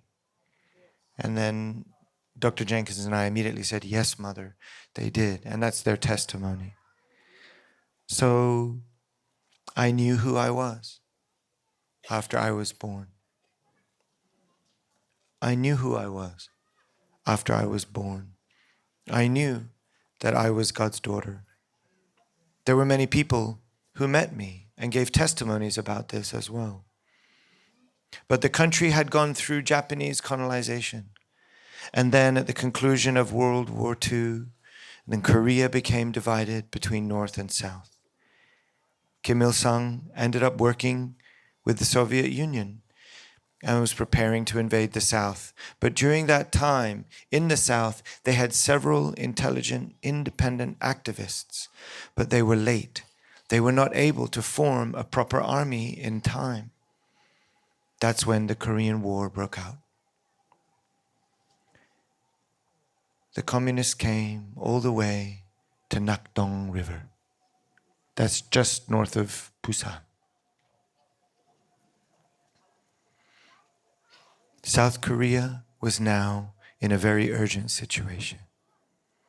They began recruiting and mobilizing all young men and had to dispatch them to the Nakdong River. They were only trained for a week before going to fight. These young teenage schoolboys who had never held a gun had to be trained how to shoot and only had 1 week to prepare for battle at the Nakdong River. That's why they say the Nakdong River is tainted with blood.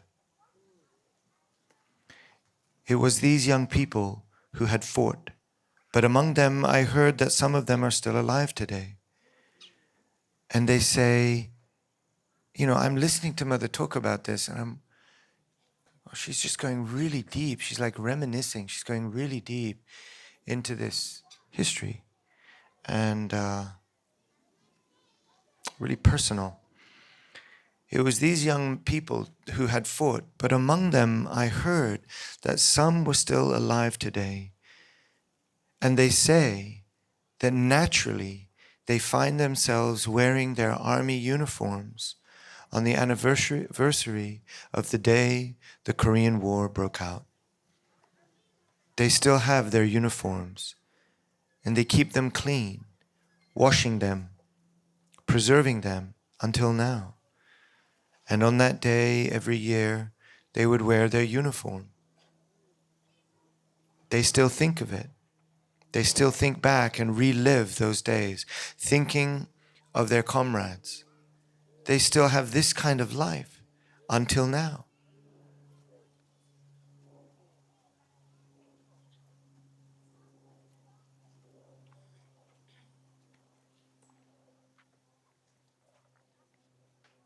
Think of it.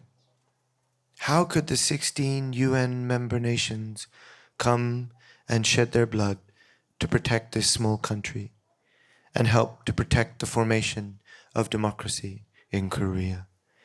It was because of God's protection. However, the Korean government seems to be forgetting the gratitude they should have for those young men who sacrificed their lives. Mama, do you have my power bank?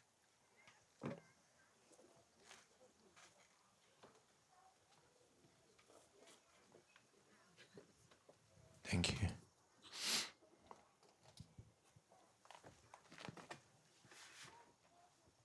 So,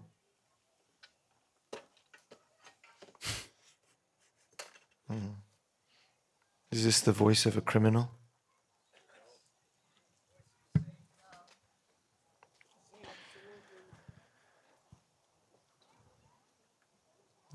I mean, so deep to be, I mean, she's thinking in terms of millennia and centuries and decades.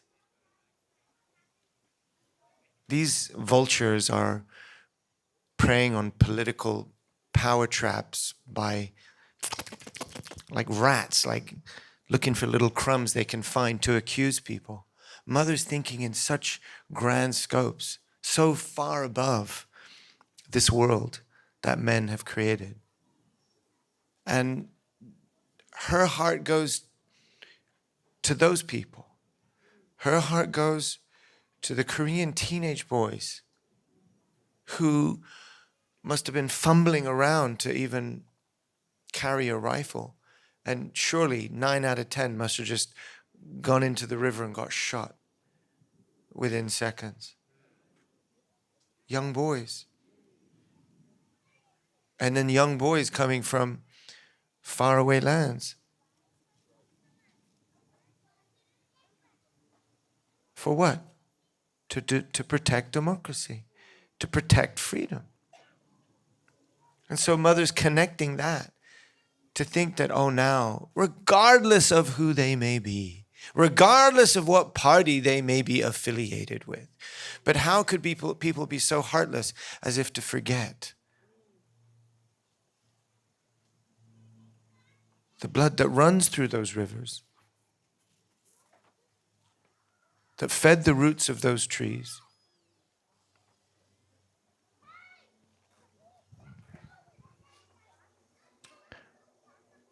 How could the Korean government seem to forget the gratitude they should have for these young men who sacrificed their lives?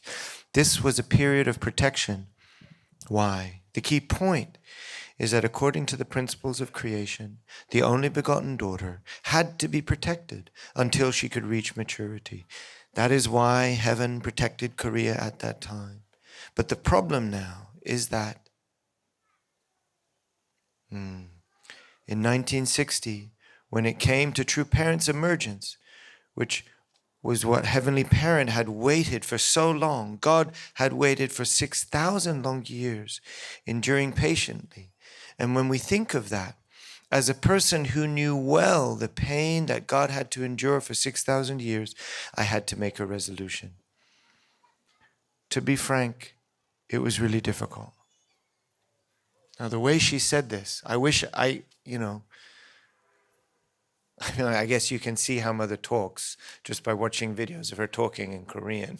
It's really kind of pathetic that it should come upon someone like me to try and mimic, an 82-year-old, daughter of God. But please try to hear my spirit when I say that the way she even said this, to be frank, it was really difficult. Like she's letting us in on her own personal heart, It was difficult. I was only 16 years old. My husband was almost 40. And from the secular point of view, he also had a lot of issues. The completion of God's providence is through the only begotten daughter. The only begotten daughter, true mother, must realize the completion of God's providence. So because of that, I made my determination and resolution. And so I came forward and I said, I will do so. That is how true parents came to emerge. And through me, many blessed families could be born.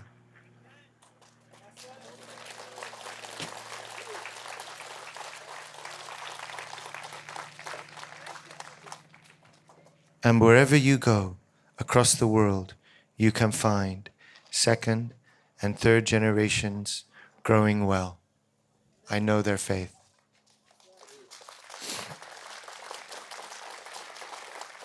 So please know, young people, okay? Like, whatever it is you feel in your heart, your youth, your journey, your future, just know this. I promise you, I can testify to you, I've seen the glow on mother's face when she says such a thing, when she can hear and feel and know that you are alive and well and doing your best. So please know who you are. Second and third generations. You hear me? Yes. Please know who you are. Mother loves you so much and is so comforted by your very existence. All right, let's give a big round for Pure Water.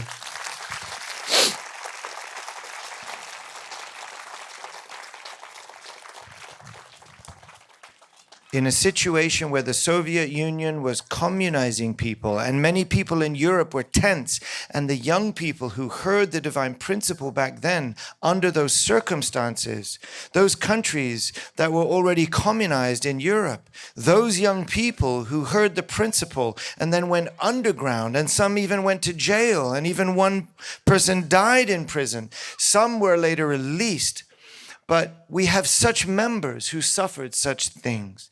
You probably know about this, don't you? She said. You probably know about the butterfly missions, don't you? She said, I believe that some of them are still in good health and that their children are also growing well. What I'm trying to tell you here, what I'm trying to tell you beyond what you hear in mother's words, what I'm trying to convey to you is what I was experiencing as mothers just come out of this horrible day-long interrogation and then hounded by the media, treated like a commoner, less than, not even shown the respect of a normal citizen. And then she's got us up there in her beautiful room, which, by the way, the centerpiece is a Turkish rug made up of 10 million knots. 10 million knots. It's blue with green and all kind of colors in there. This was America's gift to mother, and it's right there in the middle of her main room.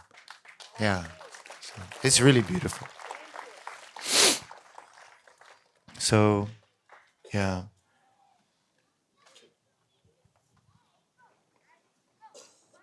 She's talking about the butterfly missions. And just like when she was talking about the second and third generations around the world, she's comforted to know that they're going well. But then she's also thinking, she believes still there's still a couple of those butterfly missionaries alive and their children are growing well.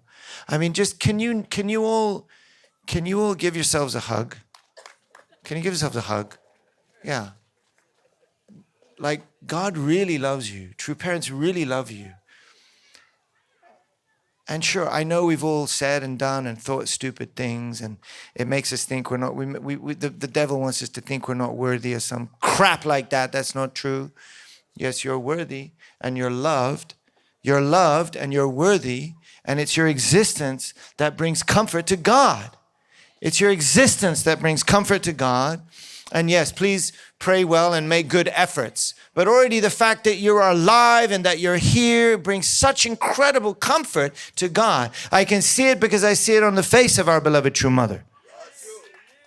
So be alive and be full of hope and of good courage, and know that you have the power of God within you to change the world. Absolutely. Now I got a drink. Filtered water. I'm the filtered water generation.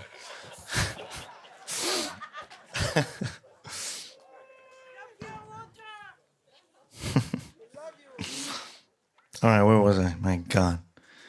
This is the longest I've ever gone. Actually, no, the workshops are longer. All right, so Mother's reflecting on these missionaries. And then she said, when America faced the threat of being communized, and considering that America was blessed by God and living well, at that time they were developing a culture of individualism. Drug problems arose. A family breakdown became a problem. And the hippies, she has this cute way of saying hippies, the hippies, she's kind of hippies, who had, she said, the hippies who had kind of given up on life. I mean, I think any hippies in the crowd, you probably would say that you were searching. But you can see that there was a whole generation that kind of gave up on status quo, right? Gave up. So Mother caught this. They had given up on life, right? And she said, so while they were wandering around without direction, it was really essential that the Christian foundation be revived. Otherwise, God's providence would be lengthened. That time period was already roughly 10 years after the Korean War. Let's just think about it, 10 years after the Korean War. Korea back then was still really devastated. The war created poverty and suffering. So one of our first church activities was the New Village movement. We went to teach the villagers how to read. And this developed into an official movement called the New Village movement. So we did not ask them to believe in the Unification Church. We just served. But people across Korea really appreciated it and accepted the help that was given to them back then. That became the opportunity to really expand our foundation. But we gave that project to the government, to the president of Korea, and then we moved to America. The reason we moved to America was for the sake of the world. We went to all 50 states.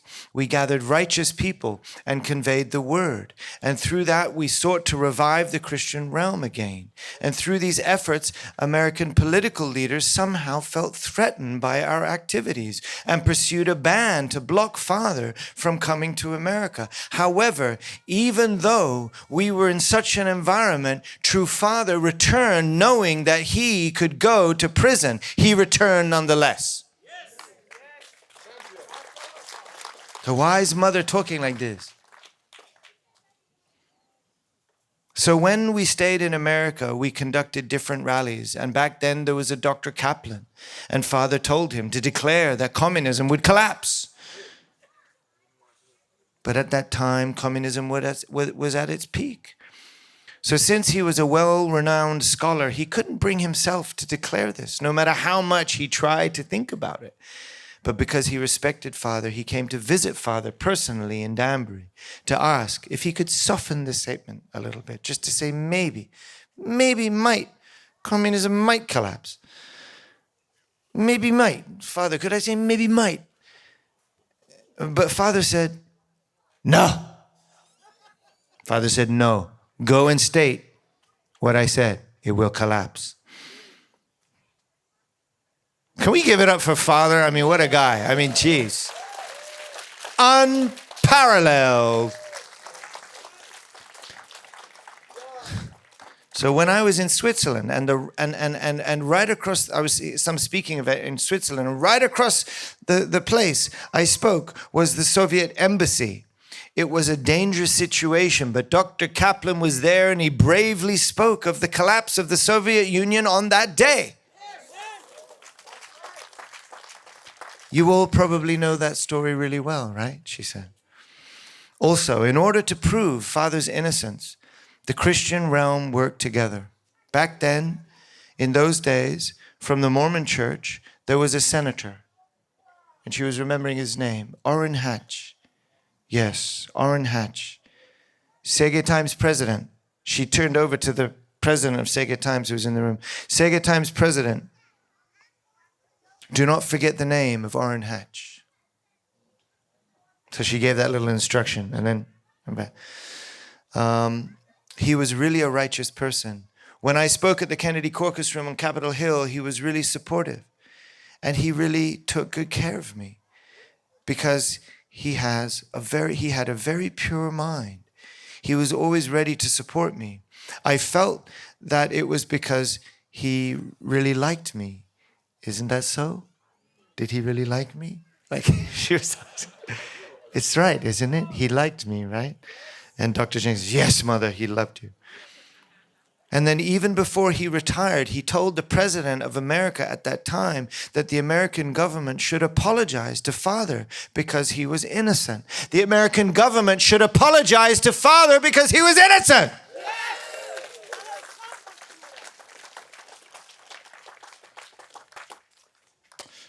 That is how righteous a person he was. So even after he retired, I asked you to take good care of him, right? Right? And then Dr. Jenkins said, yes, mother, you sent us to Utah to take care of him. The day that the prosecutors called me was a very difficult day.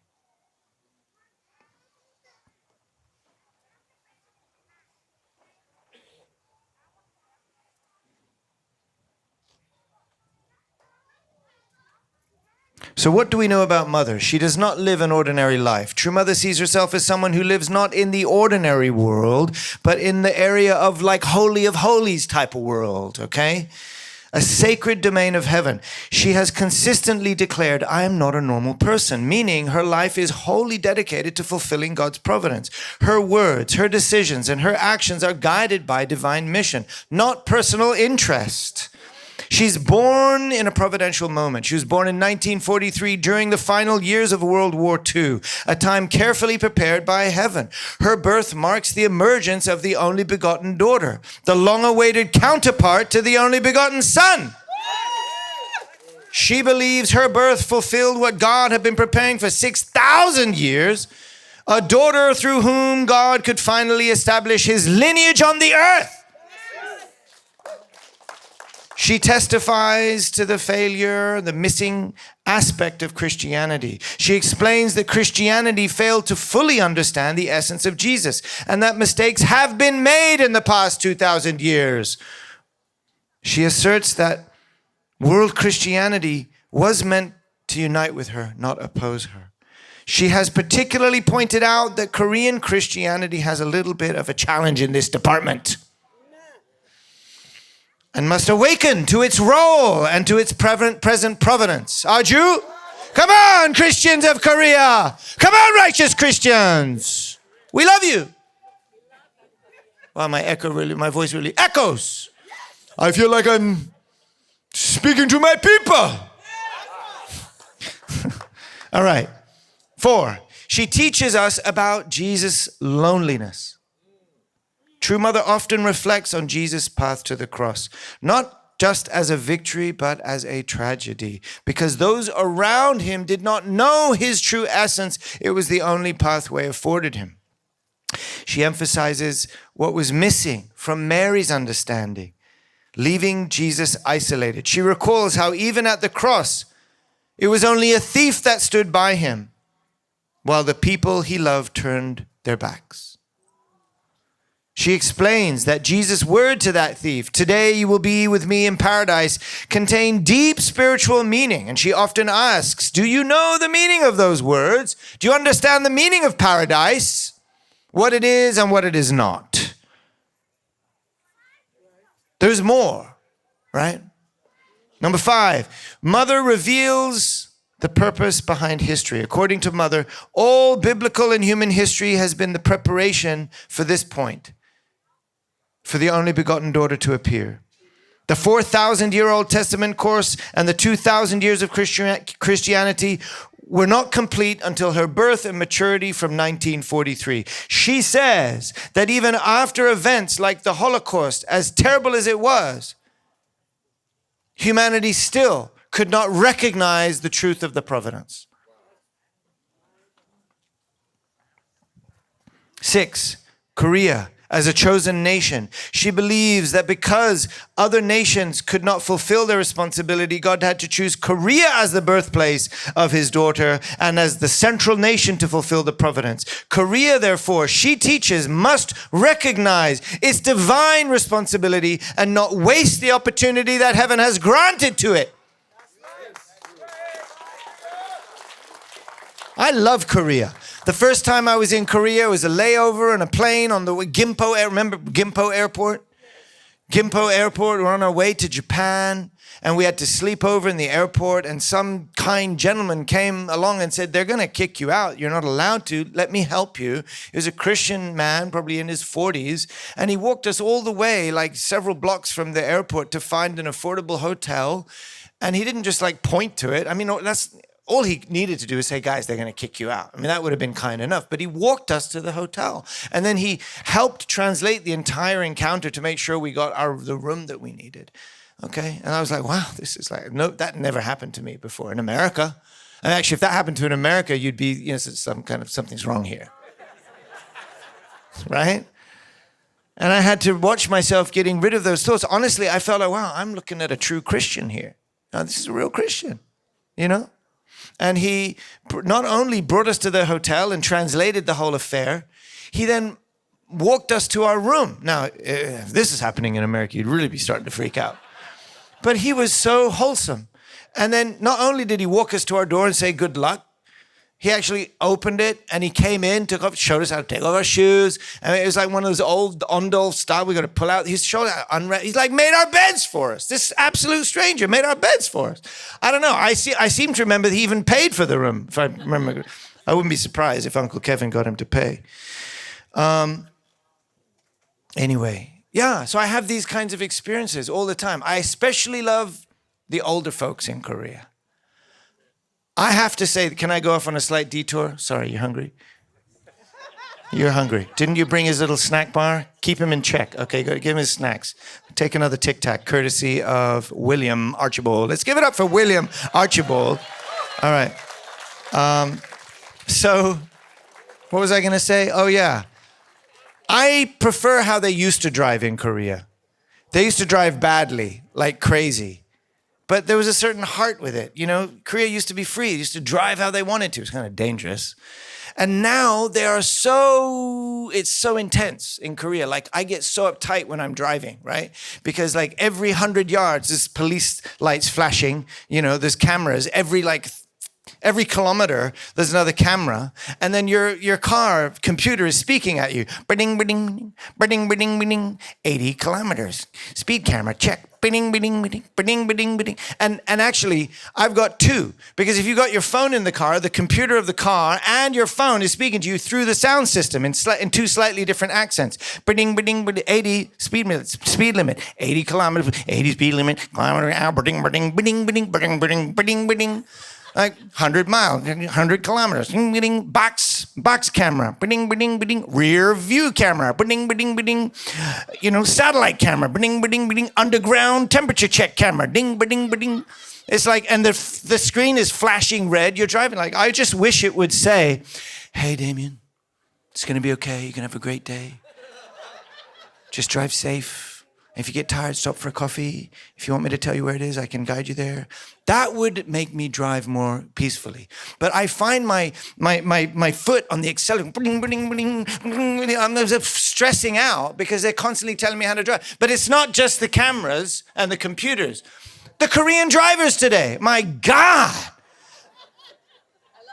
If you waver off of one line, they honk at you. I'm like, do you really, come on, Korean, come on, I love you guys, but you really follow all the rules, like the way you're pretending to follow all the rules? It seems like so. They are the most safe, I won't say courteous drivers, but they're the most safe drivers. I much prefer it when we were there in Cheonan in 2005. They drive like crazy back then.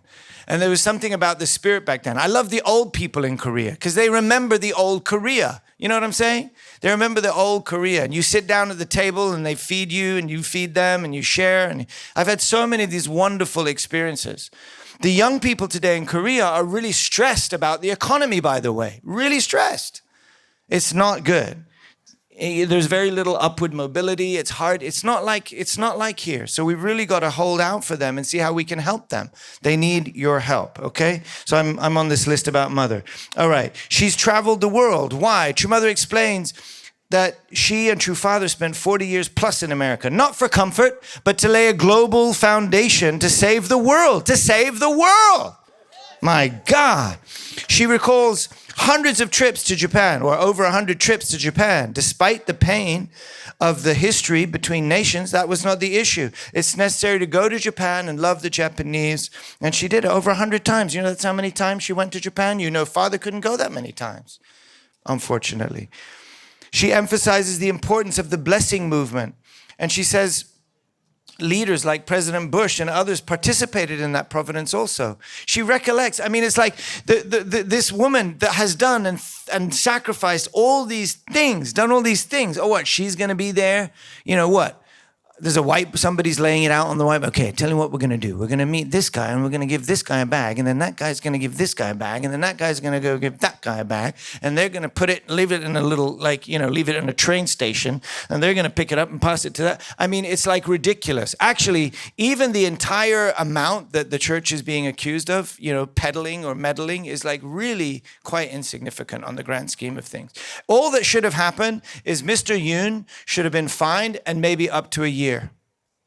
But instead, they're dismantling. I'm telling you, they're coming after Mother, and after that, they're going to go after everyone else and try to dismantle the whole church in Korea. I bet you.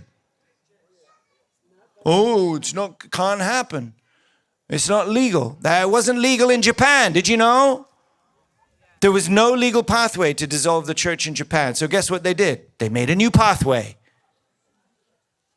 Oh, that's not religious persecution. That's the law. That's the justice system. A justice system that is weaponized for political motive is not a system of justice, is it?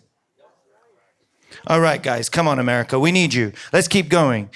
Her heart of generosity. Mother has always given things, everything away, even her wedding ring. You know, she's given everything away. Why would she meddle with these accusations? This is ridiculous, right? Ultimately, Mother's mission is not for herself. She says clearly, at this age, I've given everything. What else would I want?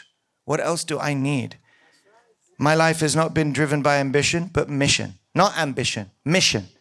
Specifically to liberate humanity and to fulfill God's dream. And everything, I mean, I'm telling you, Mother is describing all of this. You know, when she's sitting here on the chair and talking all these words, I mean, I'm just kind of recapping on things Mother has been saying, right?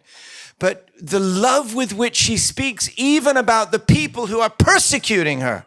She worries about them. She is a mother. Literally everything coming from her aura is all mother love stuff. Okay? It's remarkable.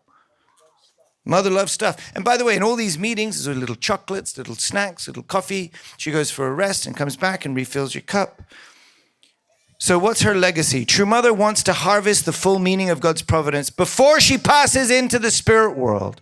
She hopes that the youth and the blessed families will stand proudly as representatives of heaven and bring joy to Heavenly Parent.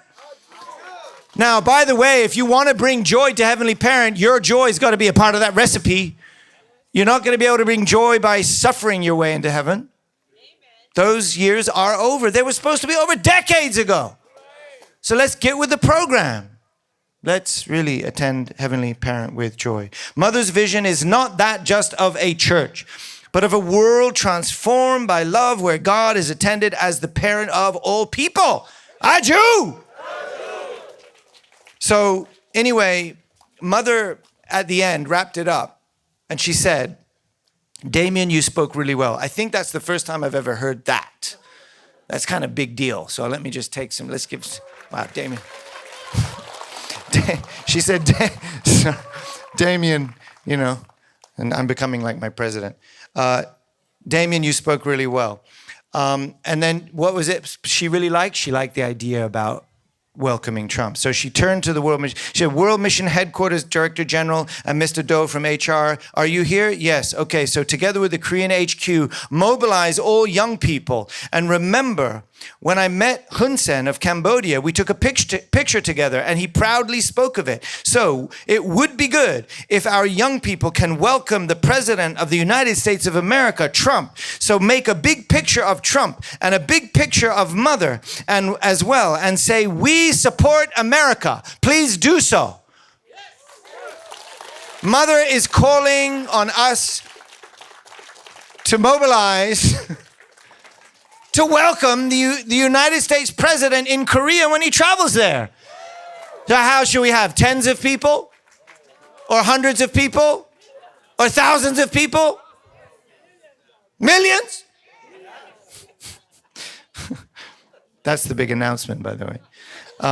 Mother said, I heard the Middle East is considering to come or not. They don't know. So please reveal Trump's face more. It's very interesting. Please reveal Trump's face more. Make sure that we promote Trump in a loving way, but also make sure True Mother's face comes out beautifully. So please educate the people, make all necessary preparations, and let's educate this country. And please write down in English, religious freedom. In English, write religious freedom on the sign. Say religious freedom. And in Korea, when you protest, you need permission, right? So please find out in advance and make sure that there are all no hindrances in going forward. It seems that Trump was very well treated in England. Isn't that so? Mother talked about. So you can tell. Yes, Mother. I heard that maybe Europe is concerned about Russia and all these things. So we're explaining, what's going on about King Charles's health, about the circumstance going on in Europe, the situation with Russia. God bless them all, pray for them all. But, Mother brought it up. And we also brought up about Charlie Kirk. Now, today is the memorial for Charlie Kirk. So I just respect anybody that can really study all sides of something and stand up for what they believe and be there to help others if they want to learn from what they believe. And I don't want to get political with it, but I really didn't see him as that political, although he really did support, Trump for the election. But what an incredible young man. And we need more young men and women in America who can actually feel confident to love God and speak it. How about that? Huh? And actually on the world stage, America is that country. America is that country. If America stops doing this, if we silence those voices, that's it. You're not going to get it from Europe. Okay? Sorry, as much as Europe is awesome. Okay, so we mentioned about Charlie Kirk, and we mentioned about what happened, and Mother said, now is the time to witness. Now is the time to what? Witness. Now is the time to witness. This is one boy, what he did in 10 years. And now, Kimmy, talk about setting up CARP on campus. It's like, we might spend 10 years deciding on what the acronym stands for if we want to rebrand, right? And we work hard on all of our stuff. But he just went out there, picked up a mic, and started talking. What, you mean like that? Like real? Yeah, right? So interesting. So I think we should learn something from that. I think we lost a national able figure. And it's a sign of, I think, what Mother said at the beginning, at the top of this message, which is a great providential works are readying to happen. A great providential work is readying to happen. Clearly, we can see evil rising up in the world every corner.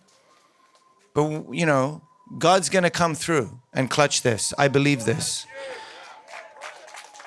At this point, Mother left the room for a restroom break, and like 20 young, well, probably it's more like 12, because there's only 12 of us, but 12 sisters came in. The uniforms they wear are so sweet. It's like a pink, it's kind of like, almost like this, but light pink with pants.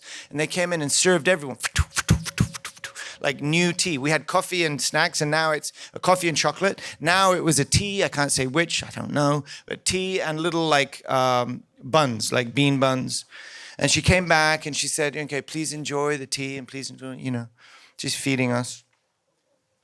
So, truthfully, True Mother was really disappointed about how she was treated by the media. And she mentioned that it seems like that they're working for the government, not the people. Leadership was explaining to Mother that it's the extremists on the left that are pushing all of this within the party on the left. And then she said, that's why I'm telling you, you have to educate them. That's what I'm trying to say. This is not a country that is acting like a democracy anymore. So True Mother wants them to apologize so that they don't pay more indemnity. True Mother indicated that one of the reasons True Mother was determined to actually go in to meet them, because there was this whole thing about, can we get them to come to the hospital? One of the reasons she determined to go and meet the special prosecutor, so-called special prosecutor, was so that she could bear some of the burden herself to pay indemnity for the nation. This is where Mother's mind is at. So Korea, please prepare well and work together well. Basically, Mother's starting to think about Trump again. This whole meeting turned into, okay, America's got ideas, let's go with it. So Mother's not saying it's not a good idea. That SpongeBob meme doesn't apply to Mother. God bless you, Mother. Please meet now and discuss how to welcome President Trump so that Trump can really support religious freedom. Europe is also in a difficult position. That is why they are trying to collaborate with him, because of the threats they are facing. But when I think about it, now this is sweet. When I think about it, Trump, he, in his own way, because he's in a position where he has to protect the American citizens, it may not be easy for him to send resources. It may not be simple for him to send troops across the other side of the world, because he's in a position where he needs to protect his own people. Therefore, because of that, it is essential that America becomes one with its allies. It will be very great if President Trump can take strong actions in unity with our allies for the sake of peace around the world.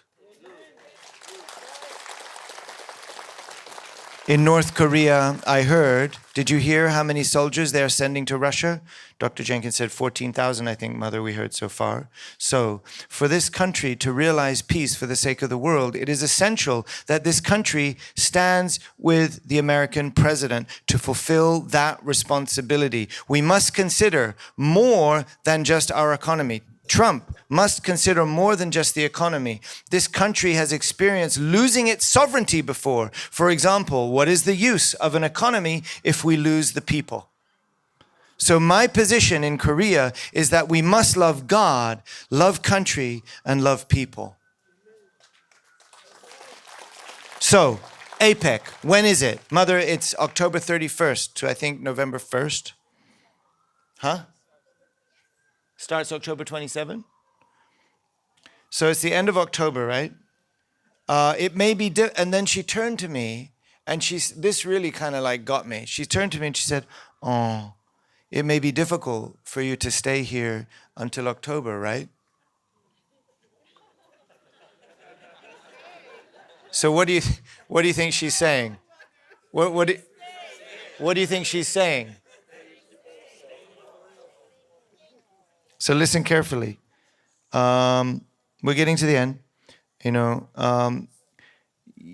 I said, Mother, our leaders and our members in America are working very hard. I actually wanted to comfort her that you guys are alive and thriving. Okay, so I hope you are, because I told her you are. I said, our leaders in America and our members in America are really working very hard. I'm also meeting them every week with 600 to 1,000 leaders every week. Now, at this point, pay attention. At this point, Mother misheard me, Joe. She looked, her face lit up. Her face lit up like a little girl in a Barbie doll, or not a Barbie doll, but like a doll candy store. I don't know if that makes little girls light up. But her face lit up like a little girl. And she said, you're bringing them to Korea?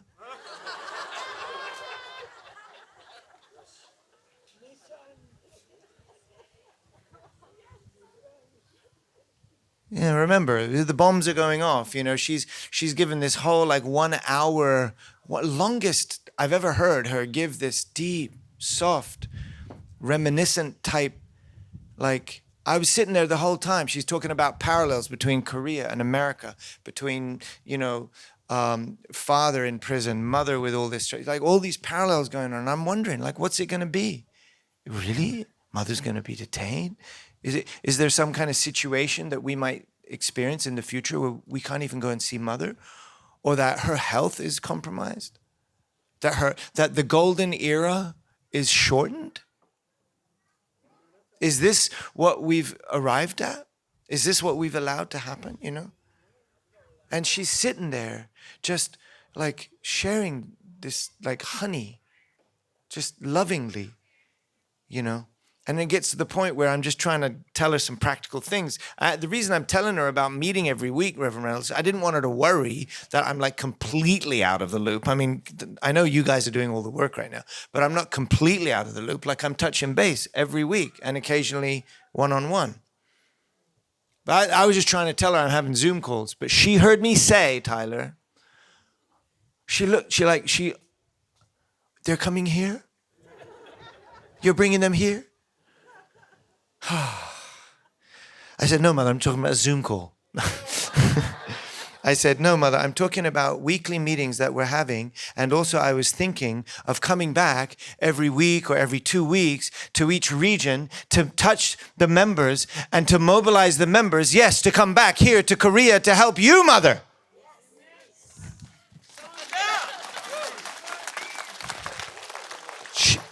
You obviously didn't get the part where she was really lit up by the idea of you being there. You're just thinking about the price of plane tickets. I totally understand. Okay, so listen, we're getting to the end. Okay, so I was thinking about staying here if that's what I should do and then going back occasionally. Yes, it would be good if you can bring young people from America to support Trump. Are there any young people in America willing to come to Korea to hold a sign of your president? I mean, you got to imagine the moment, okay, guys, if we're talking about flexing and bragging rights here, like you can imagine how many world leaders are coming in. How many do you think have thousands of young people waiting, hiding behind the trees? I don't know if they're really behind the trees, ready to pounce the tree and go, eee, and wave American flags, wave the flags of their country. Do you think it's going to happen? Shh, I hope nobody's watching online. Don't tell anybody. It's a secret. But Mother is asking the young people of America to come. Is it just young people or young at heart as well? Yeah, young at heart as well.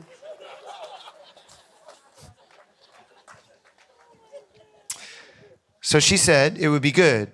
And they should support Trump. If Korea, Japan, and America join forces, they are conducting the meeting in Gyeongju City, right? We should then cover all of Gyeongju City with our young people. So as soon as he arrives with the plane, we should be there to welcome him and give him a large applause and surprise him.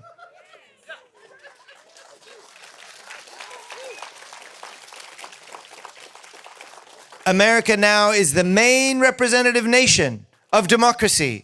And therefore, President Trump is the leader of that country and the representative of democracy worldwide. So it is essential that we welcome him, the United States president, and that we stand with him and that we stand together.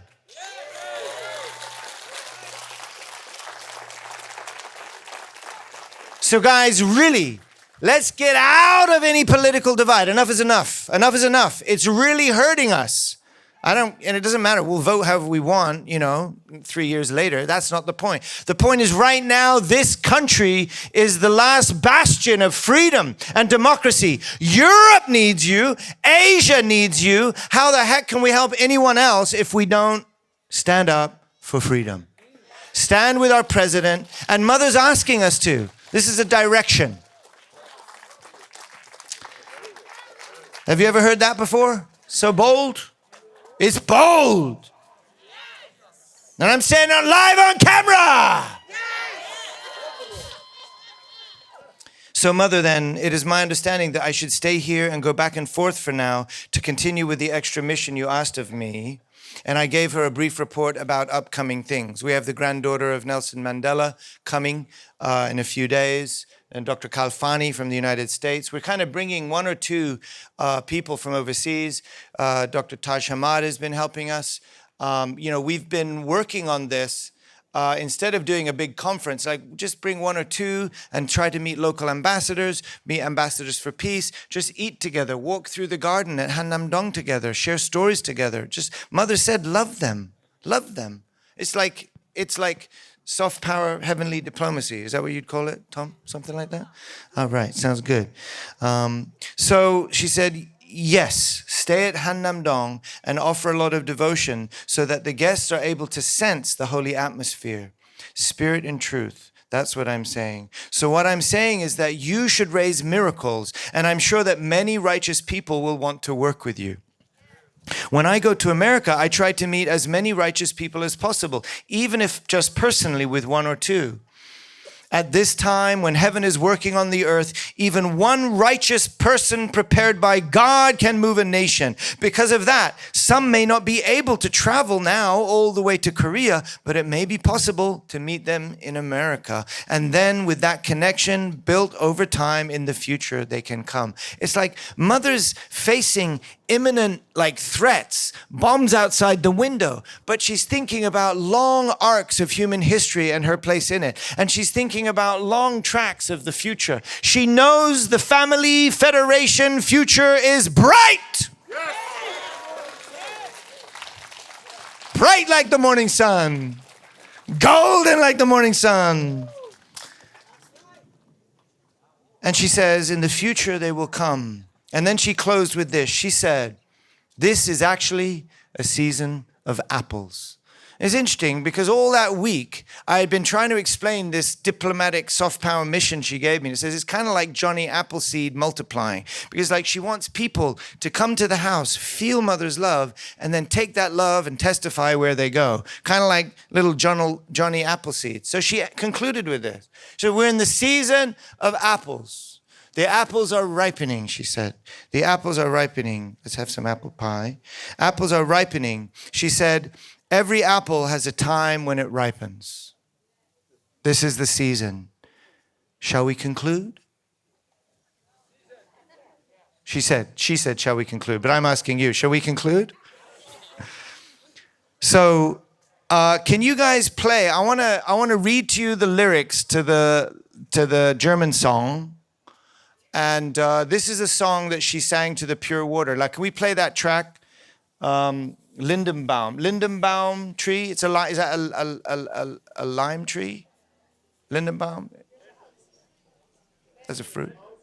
Lindenberry, not lindenberry. Here we go. This is in German.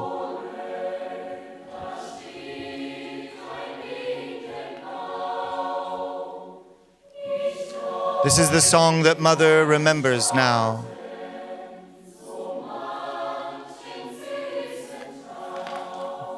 By the well, before the gate, stands a linden tree. In its shade I dreamt many a sweet dream. In its bark I carved many a word of love.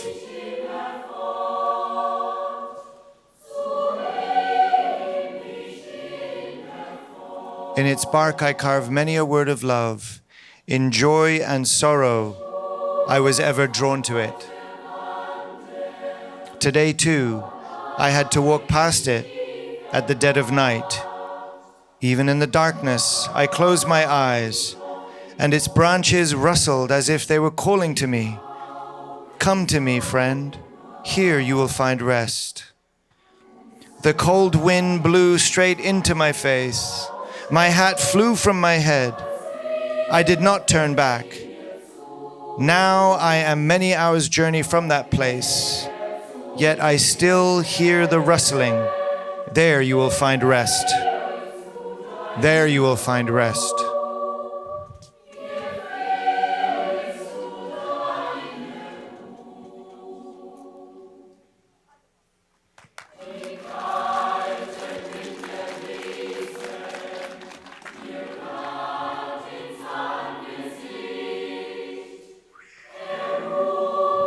Please take a moment to pray for Mother now.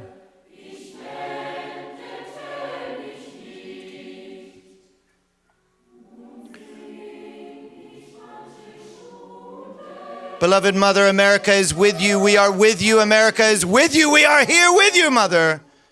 Father in spirit world, please give us your wisdom and strength. Jesus and all the great saints in the spirit world, Shine your love and power upon us that we can really embrace Mother, that no one else will be able to hurt and push and shove the only begotten daughter. God, we love you and we thank you for all of your blessings.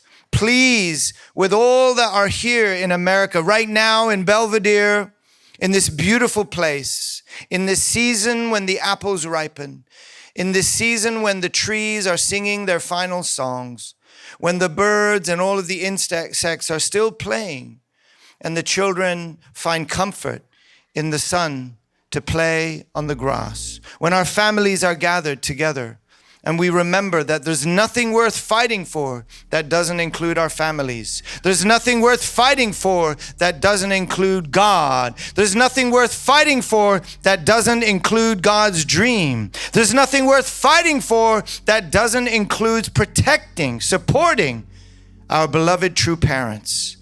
Mother recently told me, she said, Damien, we came to America and we established the true family movement to heal the inner heart of that great nation. And we established the Washington Times to help America protect its democracy against communism at that time. And now it is time for America to stand up, to come to Korea and help Korea protect its democracy, to protect its freedom. Right now, that freedom is under threat. These things never happen with pronouncements. They happen etching away, like chipping away at the walls of concrete, one at a time, erecting new walls and new systems. Before you know it, the people each day going to and fro, going about their business, little do they know how governments, how institutions, and even the media, which is supposed to speak the truth to the people, moves and distorts our very future, selling us on bad ideas. Heavenly Parent, we ask that you can protect us, not with policies and politics, but with discernment, that we can know truly in our hearts what is true, this incredible creation that you have given us, these incredible lives that you have given us, this moment in time that we get to live physically here on the earth.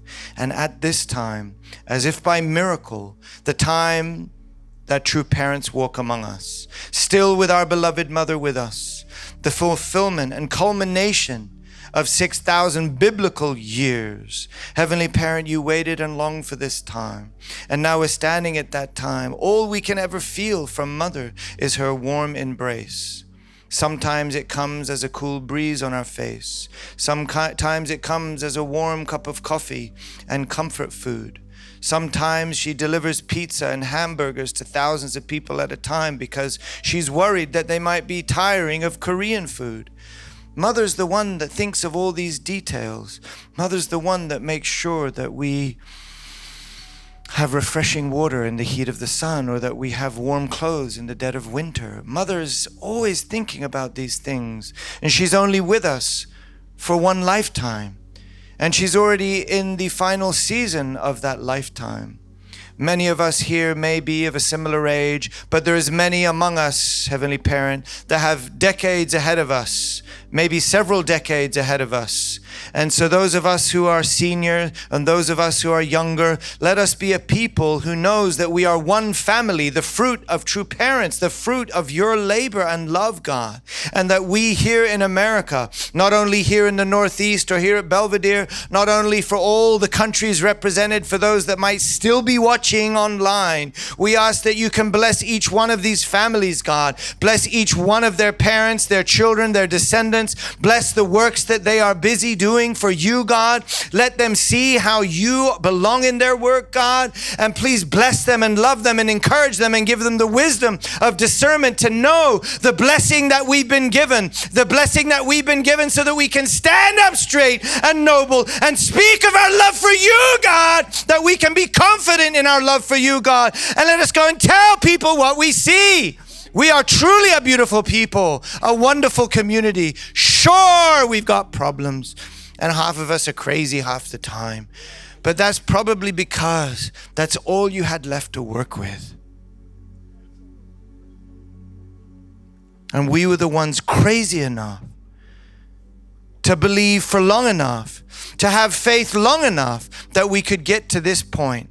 Right now, our church in Japan and our church in Korea is facing extreme, major, unprecedented challenges. But these are a people who have been through challenges before. And as we can hear from Mother's words, she knows. She knows. God, I ask that you can guide me, and you can guide all of our leaders and all of our blessed families in America, in Canada, and all over the world, to wrap our embrace around Mother at this time, to embrace her in our energy, in our warmth. And please help me bring this beloved nation's energy back to Korea, that we can breathe again, that we can be free again. Yes, let the truth come out. But the ultimate truth, God, is that you are our parent. And this precious land of Korea that was torn in half, families torn in half, lineages broken from one another, must be restored, longs to be restored, longs to find its true purpose. On the day, God, of our beloved true Father's Sangwa anniversary, I bow down to you, God. I bow down for our true parents. And when I stood up again in that room, the room where true parents lived, I felt the earth of Korea, the history of Korea. I felt you speaking to me, and I saw the image of a grandmother in traditional clothes, in some traditional old-style house, stretching up her hand, crying for help. It's like the entire 5,000-year history of Korea that was being prepared for this moment as longing to reach to heaven, to not only revere heaven, but to grab that final fruit, to grab that final victory, to fulfill its purpose as the chosen people, to recognize that they are the luckiest people on the planet, that Father was born there, that Mother was born there, and that the only begotten daughter who not only was born there, but fulfilled her mission and has been the greatest gift of Korea that's given to the world. They should be so proud of our true parents. Let Korea be proud of true parents. Let the Christians see them in their prayers. Jesus, speak to them in their prayers. If they're Christians, let them see you, Jesus. Speak to them in their prayers, Jesus. We love you. Please let us become one. Let the second and third and fourth generations vibrate with the knowing that they come from you and they come from true parents' victory, and that they are the pure water that should spread to all of the lands, to bless all of the people, and that even the far distant deserts shall be fruitful and prosperous. Please bless our members today. They've come from, many of them, far away, maybe many watching online, way beyond their bedtime. But Heavenly Parent, we're at a point of tremendous breakthrough. We don't want Mother to suffer anymore. Please, please, God, work through the mind of the judge. Let her rest in her own home as these people go about their busy work. And let us really remember the true Korea and the true Korean people, and let us protect the freedoms that so many young men spilled their blood for. Let us be grateful, God, for your love, your sunshine, your beauty in this beautiful world. And for each of our family, our friends, our community, we're grateful, God. We're grateful for the blessing that true parents have given us. So I offer this now in my name, in grateful attendance to Holy Mother Han, in my name, Damien Duncliffe, a blessed family, Arju. All right, guys. What a beautiful day. So now, Kimi, come here a sec. We need everyone to do this. Pray for True Mother's protection. Sign the petition if you've not already done so, and get like 10 other people to sign it. If you're looking at me wondering what that is, you're going to find out. If you registered for this event, that means we can also email you directly. Also, there's a donation link. What's the donation for? It's to help Mother. It's to help whatever we can do to help Mother. We're trying to fly VIPs out there. We're trying to do stuff. So please, if you feel it's a worthy cause, please help with your donation. And get ready to mobilize for October. I think it's going to be a lot of fun. I think we can figure it out. Who knows? Maybe there's going to be forces that try to stop it. But this idea really got Mother excited. So we're going to work on this. So be ready, will you? Because I think it's going to be kind of interesting. The date will be the last few days of October. We'll figure that out. It might disturb your Halloween trick-or-treat schedule. And then, another thing I want to suggest is maybe follow me. And Koichi, can we put like a QR code up or give people my links or whatever? It might be good to follow me. So we'll send out emails and we send out newsletters. But honestly, raise your hand, those of you that actually open newsletters. It's usually about 50%. Okay?